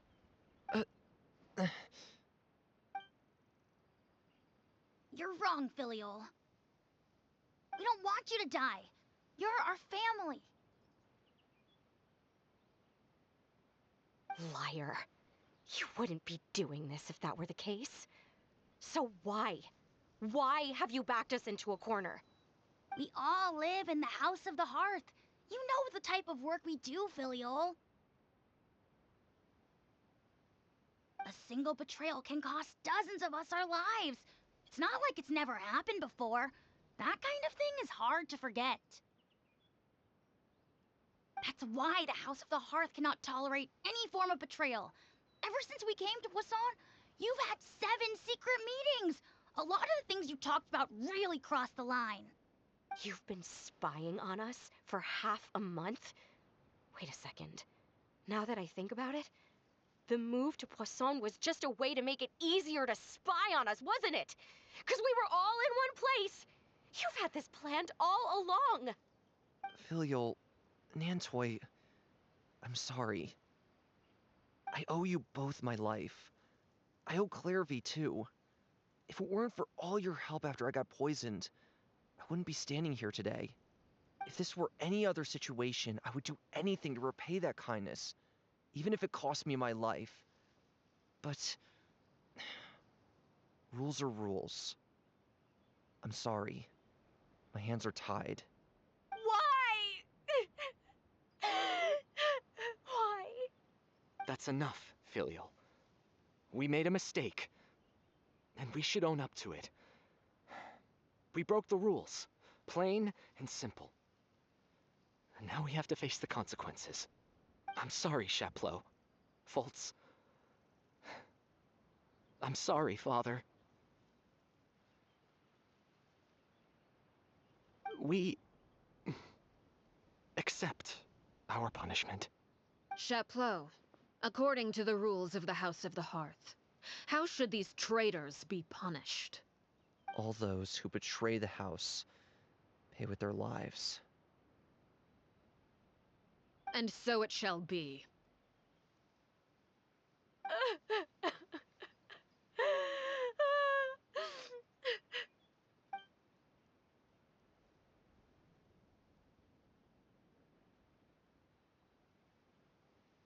Father, please wait! Something you want to say, Lyney? Please reconsider, Father. What Filial and the others did, does it really count as betrayal? We all come from broken families. From the very first day we joined the House of the Hearth, we wanted nothing more than to make it a real home. But the truth is, none of us know what a real home should look like. I'm not saying I have all the answers. All I know is this. Killing Filial and the others may uphold the rules, but doing so will only bring us further away from being a real family than we've ever been. So please, Father, please, reconsider. I agree with Lyney. Father, please. Lyney, you...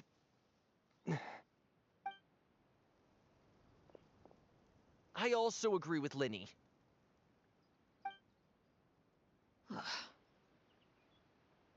An order once given cannot be rescinded. However, given the extent of your determination, I suppose we shall have to go about this a different way. Draw your weapons and face me. Our weapons? Father, are you referring to a duel? Precisely. The rules of the house will not be altered. Traitors must be punished. However, resolving disputes with a duel is also one of our rules, one that also applies to me. Demonstrate a sufficient showing of strength, and I shall offer a concession. Wait. Beat Father in a duel? Impossible. Father is way too strong, even for Lyney.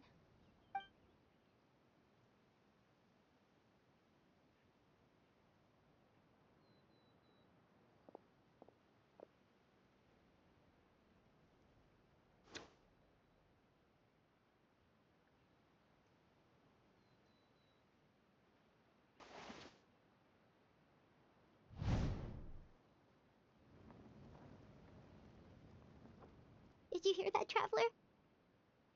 Lyney and the others have to duel the knave. What should we do? Can they really win something like that? If they lose, those people from the house are really gonna be executed. Hey, are you listening?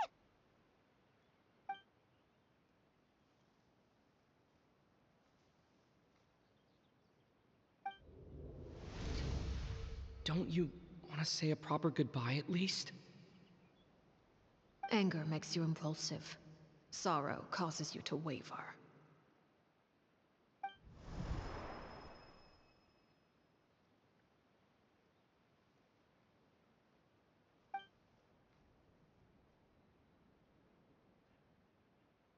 Oh. Looking at that expression on her face, she seems really serious about this. Guess that means there's no chance she's throwing the duel on purpose, huh?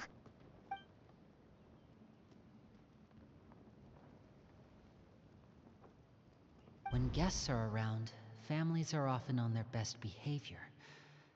And any disputes are less likely to escalate. When the time comes, make the choice that you deem most appropriate in the situation, and lend your help to the House of the Hearth. What's wrong, Traveler? Hey, where are you going? Traveler?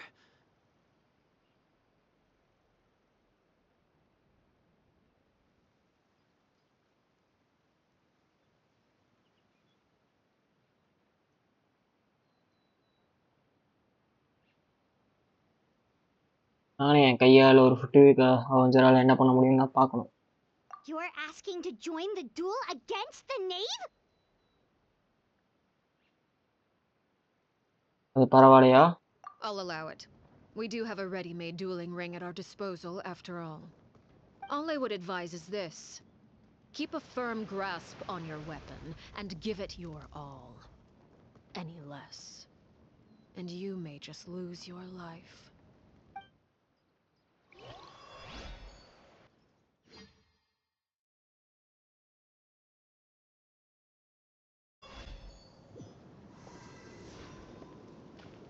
Target acquired. Is it my turn now?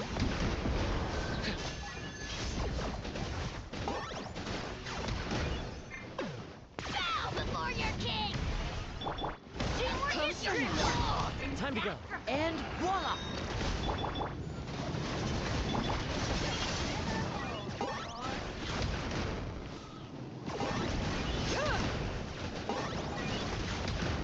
Is it my turn now? Now that's more like it.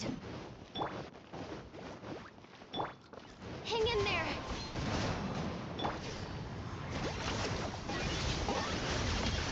Is it my turn now?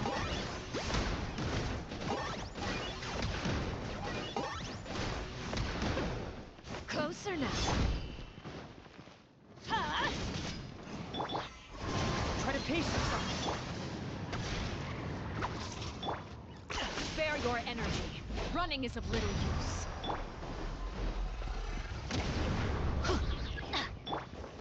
Have a taste of purgatory.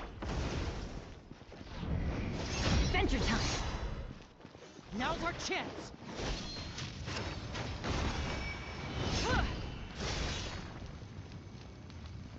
I got him cornered! Look at you. Trapped like a bunch of helpless animals.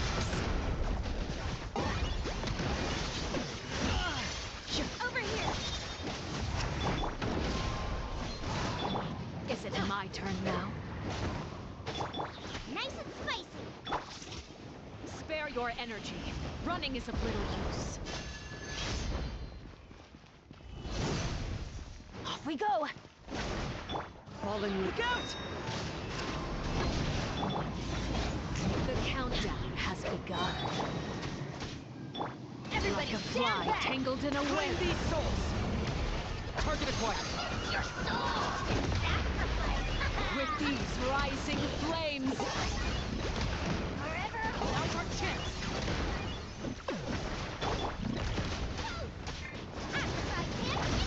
Let's light it up! I got him cornered! Is it my turn now? Spare your energy. Running is of little use. You alright?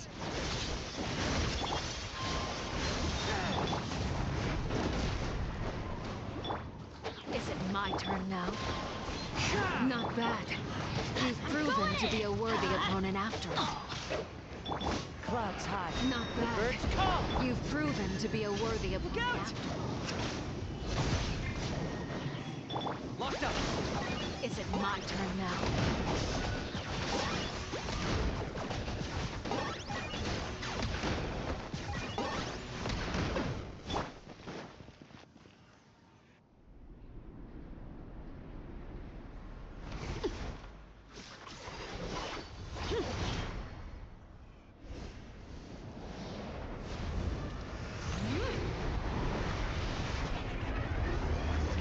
phase 2க்கு போயிட்டா போல இருக்கே. phase 1க்கே நாங்க தள்ளிச்சு.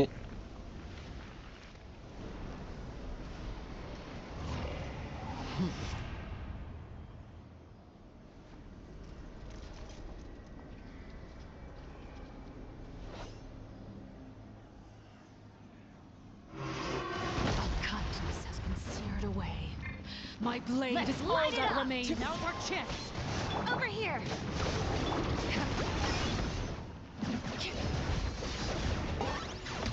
For the Lord of the Night. Submit your souls in sacrifice. Benny's adventure team. I have failed. Bennett களி. Watch out for Father's movements. Look out! Don't turn. Who's next? நீச்சும் களி. இந்த character. The sun and moon have set. Only ruin remains. Now's our chance. Over here. All hope extinguished. Who's next?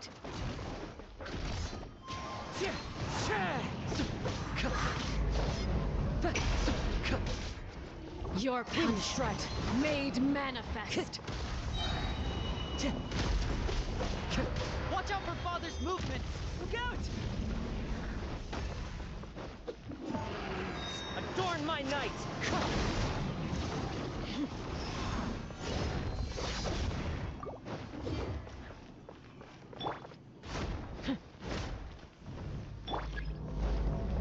Now's our chance.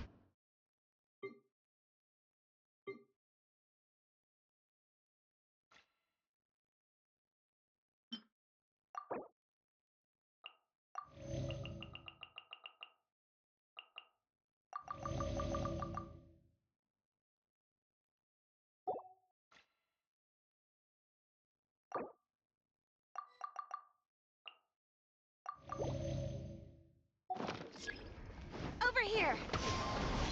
Your punishment made manifest. To complete that gamer. Target acquired. Pleasure doing business with you.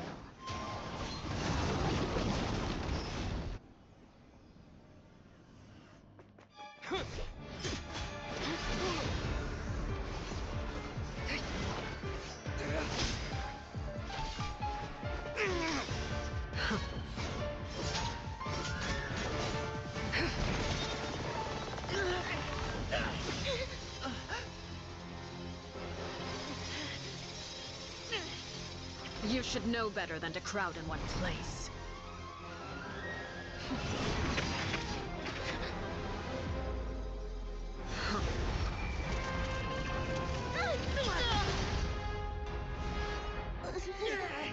Oh, I know. No! I'm sorry, Father!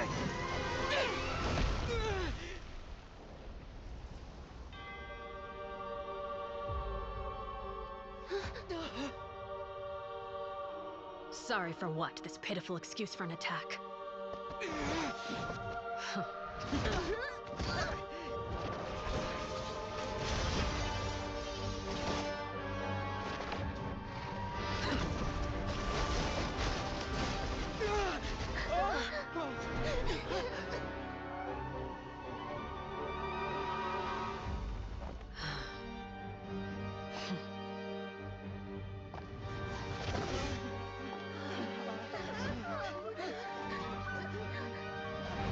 Father, no!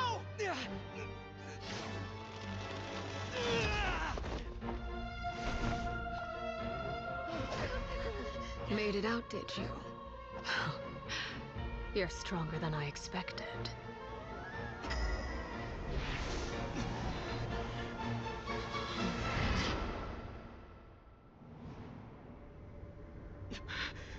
A crimson moon? I can't move.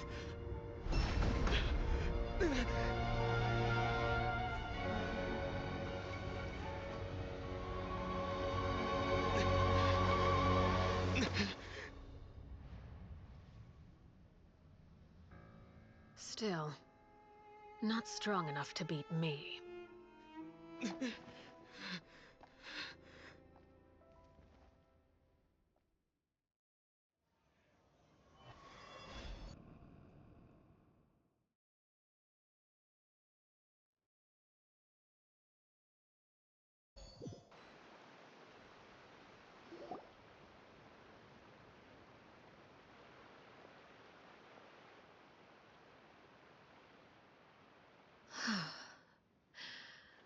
I believe we can end things here.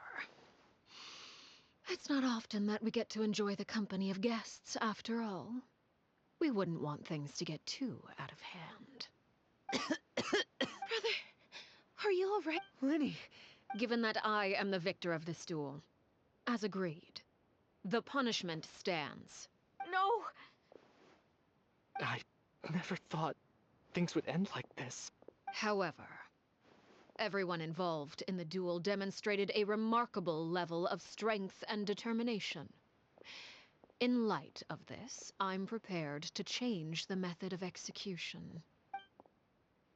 𝙬𝙬𝙤𝙬, the bottled flames I gave you for safekeeping. Do you still have them? Yes? I wasn't sure what they were for, but I've kept them super safe. I didn't lose a single one. Wonderful. Then, in just a moment, I'll have you administer them. Bottled flames? Indeed. They're the product of a secret experiment. Under certain special circumstances, flames can be extracted from my person and preserved. Once ingested, searing pain will spread across every inch of your body. No harm will come to you physically, but your memories will be burned away, if you can withstand the pain. When you awake, you'll have forgotten everything you know about the House of the Hearth, and will be expelled from the organization. In other words, administering this concoction will kill the version of you that grew up in the house, and give you a new identity.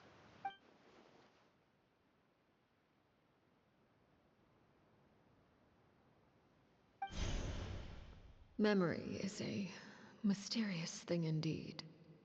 Losing a portion of your memories will alter your sense of self.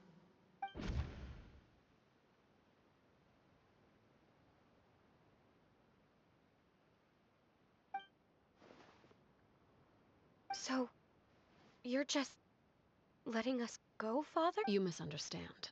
Memories are extremely important. Once consumed by flame, the version of you standing before me will die, and our secrets will die with you. So no, I don't intend to just let you go, because the person who survives will be nothing but a stranger. Even so, I won't have to live in fear anymore. I'm sorry, Father. I'm sorry I let you down. But I really... Don't cry, Filial. You haven't left the house yet, so there are still rules to be followed, yes? Remember what I taught you.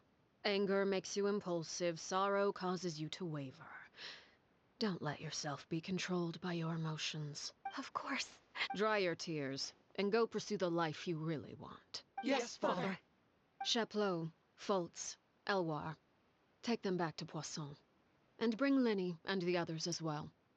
I prepared 3 extra vials of bottled flames. As for whether to take them, the choice is yours. Goodbye, children. The next time we meet, I will no longer be your father. Thank you for all you've done for the house. I hope you have bright futures ahead of you.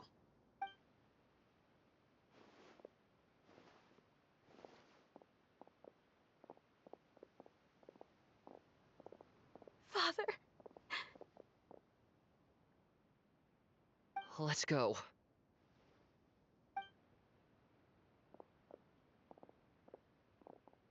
Here, grab my arm, Linny.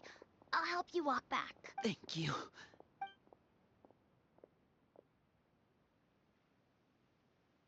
𝙭𝙬𝙤.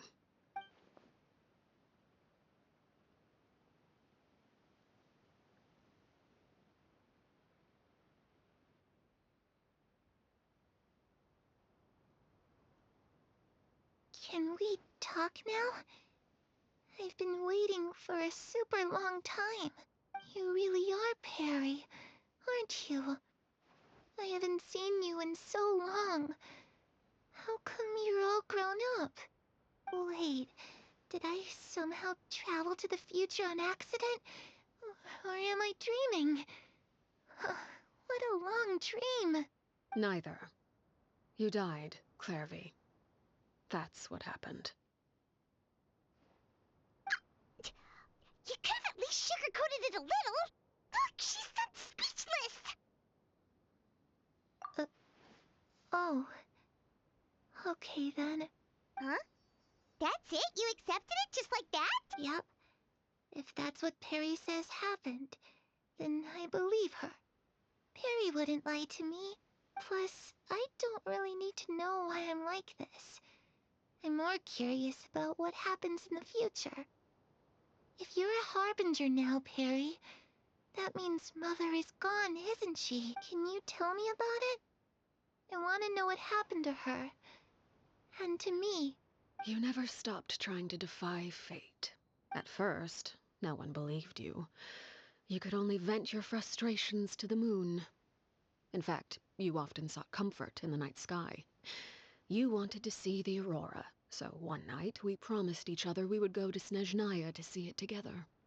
Later on, you tried to run away, but you were brought back each time. Mother spared your life, but it wasn't out of kindness. Instead, she decided to make an example of you by slowly torturing you over time. That way, the other children would know what happens to traitors. Still, you never gave up. Mother hoped that through ruthless duel after ruthless duel, she would be able to crown an ultimate victor among the children she raised. But you called on everyone to unite, to fight to a draw in order to reduce casualties. Your efforts may have only delayed the inevitable, but still. You gave them hope. You tried everything you could think of, but every attempt ended in failure. Still, you never turned your sword on 𝙭𝙤𝙤, and you never turned it on me. On that gloomy day, you told me, "For the last 16 years of my life, I've done everything I can to fight for freedom. But now, I realize that the only freedom I truly possess is the freedom to choose to die." I never imagined I would say something like that. I must have been feeling really worn down. But somehow, I still think I understand. According to Mother's plan, only one of us was going to make it until the end. And I always hoped that person would be you. If I could do it all over again, I still don't think I would make a different choice. Even when I first met you, I knew you'd be able to do what I couldn't. Is that so? Even now, I'm not sure I truly understand what kind of freedom you were trying to pursue. But as the head of the House of the Hearth, and as the children's father, I've tried to give them the most basic of freedoms. The freedom to choose their own fate. It's something I discussed with the 𝙬𝙧 of 𝙤𝙣. The children who want to leave the house will have their memories wiped clean of all secrets pertaining to the organization. In return, they will be allowed to live a normal life in Fontaine without being prosecuted for their past. Of course, I won't simply hand freedom to them on a silver platter. They have to fight for it and prove themselves worthy of it. Only freedom that is earned has true value. That's more than enough. That's exactly the kind of life I was fighting for. You know, Perry, I think you're a pretty amazing king, and a really great father, too. I'm really happy that you're the one who took over the house. I guess I do have one regret, though. I still haven't seen the outside world. Well, it just so happens that our dear guests over here have been to many nations and traveled to countless places. Perhaps they would be willing to tell you what the outside world is like. Really? Of course! We've traveled all over the place. We've got so many stories, we could probably talk your ears off for 3 days straight!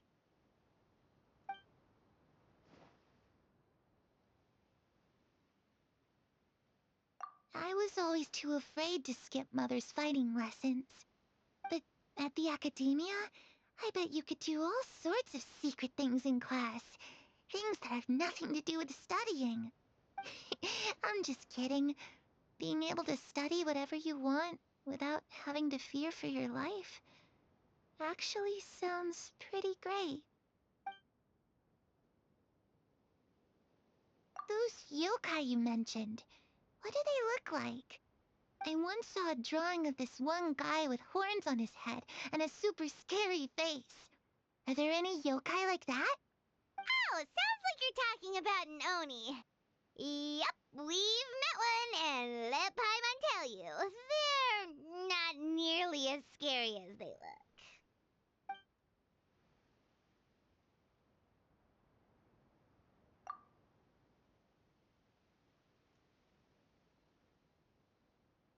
The situation was super dangerous. Lenny and Lynette were accused of committing a crime, and they were going to have to stand trial at the Opera Epicles. Oh no, that must have been hard for all of you. What happened next? Don't worry, we were able to turn the situation around super quickly, all thanks to Detective Paimon, of course. How'd you do that? Come on, tell me. Okay, so it was like this.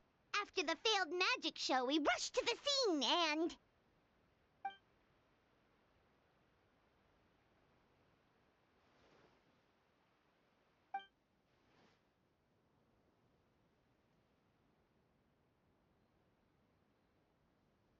Shadows don't have the capacity to learn or grow. Any new information they encounter is quickly forgotten over time.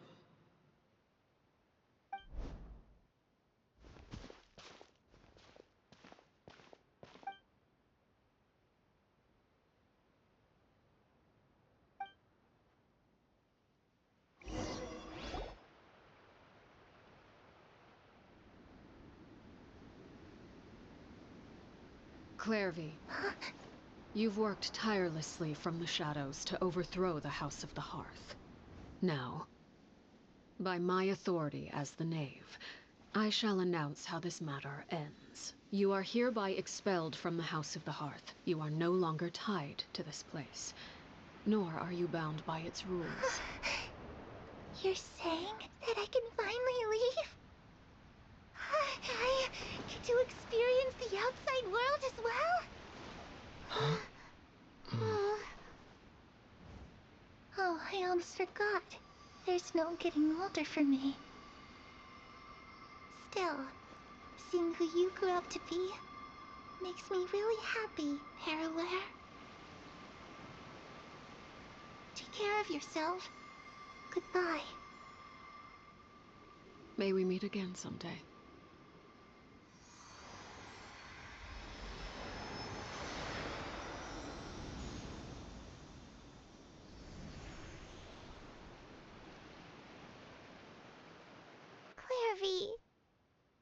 She left so soon. Paimon didn't even get to finish her story. I also have certain sentiments left unsaid. I wanted to tell her that the aurora I saw in 𝙭 was just as beautiful as the ones in the pictures. But a shadow's memories reset at dawn. Had we delayed any longer, we wouldn't have had the time to say goodbye. Whatever regrets may linger, let them be lost to the coming of a new day. Father? It's Linny! Hey, Linny!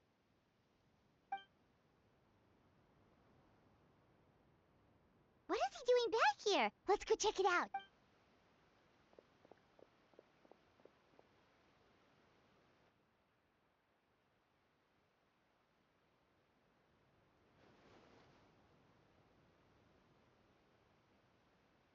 Father, the bottled flames have been administered. Filial and the others have left the house. And you? What have you decided? Thank you for giving us that choice, Father. But we never wanted to leave the house. It's the only home we've ever known. Lynette and Fremine feel the same way. They're recuperating back at the Hotel 𝙂𝙚𝙣𝙨. But I decided to come back and tell you where we stood. I'm sure you're well aware of the expectations I have for you. I want you to follow in my footsteps and become the next king of the house. Yet you seem to have different ideas, I must admit. I'm rather surprised by your decision to stay. There's nothing wrong with choosing to live a quiet life. Leading this organization is a heavy responsibility, one not so easily carried by someone forced onto the throne. I just never understood what you saw in me. What made you believe I was deserving of that throne? You're brave, talented, and, most importantly, you cherish your family. You would do anything to protect them, even if it costs you your life.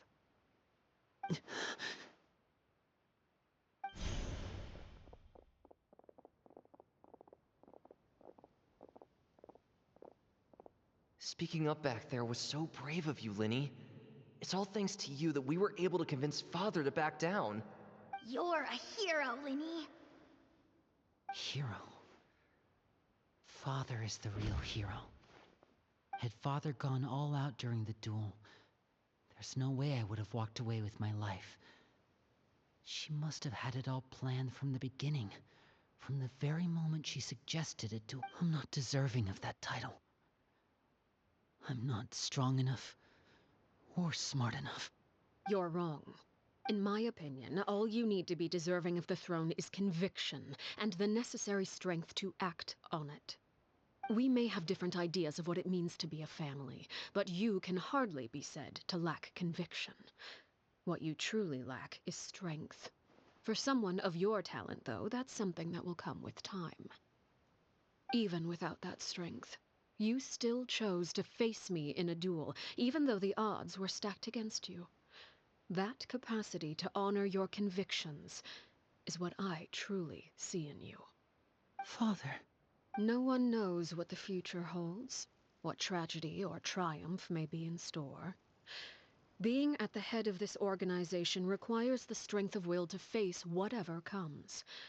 Caution will only hold you back. If reaching a certain standard were required to go after what you want, I would never have succeeded in killing my predecessor. Back then, there was still a considerable gap between our abilities. Strength may decide the ultimate victor, but those who let a lack of strength dictate their decisions or undermine their convictions will never be worthy of the throne. I understand, Father. Thank you. Children must grow up to surpass their parents.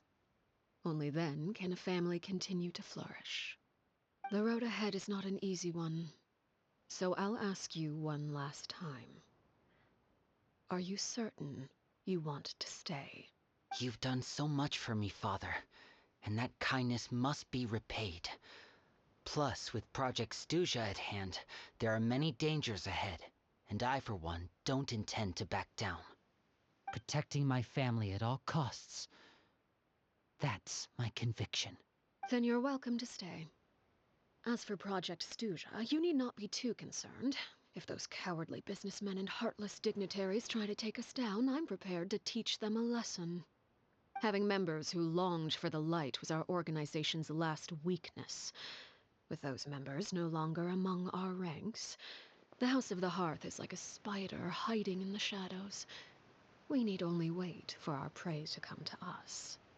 At present, our imperative is to use their plan to our advantage. In doing so, a crimson moon shall rise amid the frigid blizzards of winter. No demonstration of loyalty shall go unrewarded, and no sacrifice shall be in vain. As for the two of you, whether we meet again as friend or foe, I'll remember the camaraderie we shared in this moment. No matter how arduous the journey ahead, I hope we both reach our desired destination.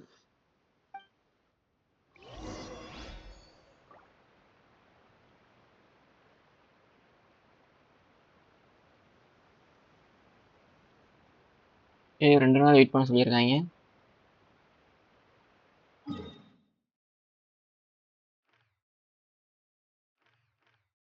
Statue of seven கிட்ட போய் heel ஆகும் first.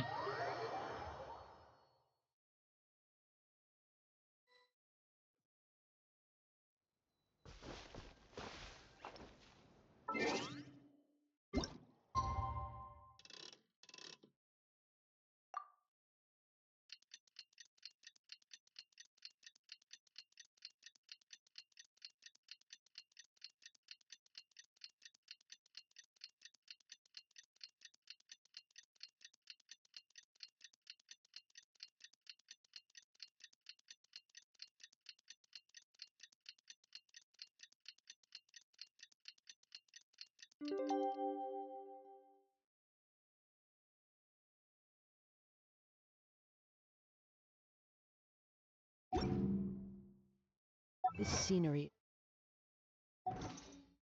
wonderful. Didn't Linny say that Lynette and Fremine were recovering at the Hotel Booth d'été? Oh, Paimon wonders how they're doing. Maybe we should go check on them.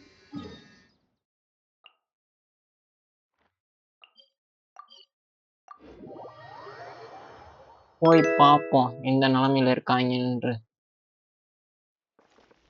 Time to go.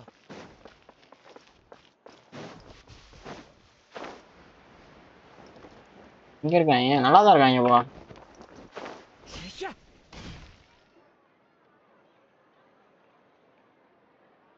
Lynette, Fremine, how are you feeling?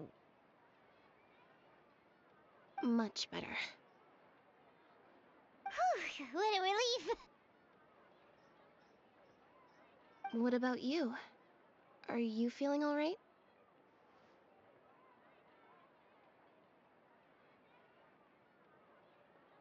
என்ன பத்தி ஒன்றும் கவலைப்பட தேவையில்லை. I knew you'd come out unscathed.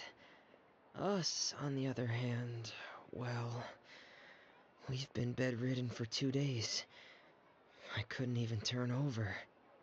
Oh, and I wanted to ask, is 𝙭𝙤𝙤 gone?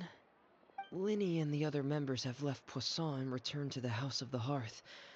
According to him, there haven't been any more sightings of a spirit roaming the house. அவளோட wish வந்து fill ஆயிடுச்சு, அதனால அவ வந்து போயிட்டா. I see. I'm glad. Father came to check up on us 2 days ago and told us about what happened with 𝙭𝙤𝙤 and 𝙭𝙤𝙤. Actually, I've met 𝙭𝙤𝙤 before. Wait, what? You've met the former knave? 𝙭𝙤𝙤 died a year after 𝙭𝙤𝙤. It was during the year between their deaths that I joined the House of the Hearth. 𝙭𝙤𝙤 had an extremely cruel and radical way of doing things. While she was alive, the atmosphere in the house was suffocating. When I joined, though, the experiment she valued so much had already come to an end, and all the people involved, dead and injured alike, were gone. 𝙭𝙤𝙤 never talked about the past with us newcomers. A couple of months after I joined, Father killed 𝙭𝙤𝙤 and burned all her files. With that, the names of all the people subjected to her experiments, 𝙭𝙤𝙤 included, were lost to the flames, along with the painful memories they represented. Father took in Linny and me a couple months after that, but she never mentioned anything about 𝙭𝙤𝙤 or 𝙭𝙤𝙤. It really seems like something she was planning to keep to herself. The last time you talked to her, did she mention why she kept it a secret for so long? She said she didn't want us to be affected by the darkness of the past. She was worried we'd develop a false sense of gratitude towards her if we knew about it. The foundation of a family should be free of any corrupting influence. Whatever happened in the past, it has nothing to do with who we are now. And that's what Father told us in the end. But I still thanked her for everything. It was only after hearing about what 𝙬𝙤𝙤 did that I finally realized how insignificant our lives could have been. The members of the house meant nothing to her. To say that she valued them in any way, even just as a tool, would probably be giving her too much credit. If Father hadn't taken over the House of the Hearth, I probably would have already...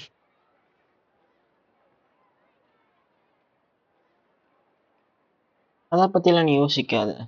Father rarely brings up the fact that she saved us. She doesn't believe that being indebted to her should be what ties us together. But even if we didn't owe her anything, we would still choose to stay. Because this is our home. We may have arguments or times when we feel wronged. Some people may even choose to leave. But as long as Father is here, we will always have a home.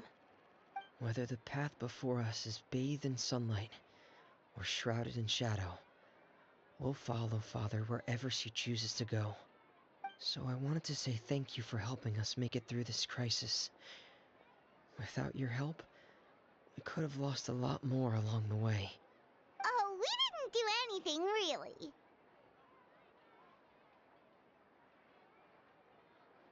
திருப்பி ஒரு தட்டி எங்களை விருந்தாளிங்களை கூப்பிடுங்க. அப்புறம் இதெல்லாம் சரியா போயிடும். Of course. You're welcome anytime. Are Filial and Nantoy okay? I actually saw them at a cafe this morning. They didn't recognize me. From what I could tell, they were drinking coffee and talking about one of the operas that started running recently. They seemed happy. If I had to take a guess, I would say they finally found the kind of life they always wished for.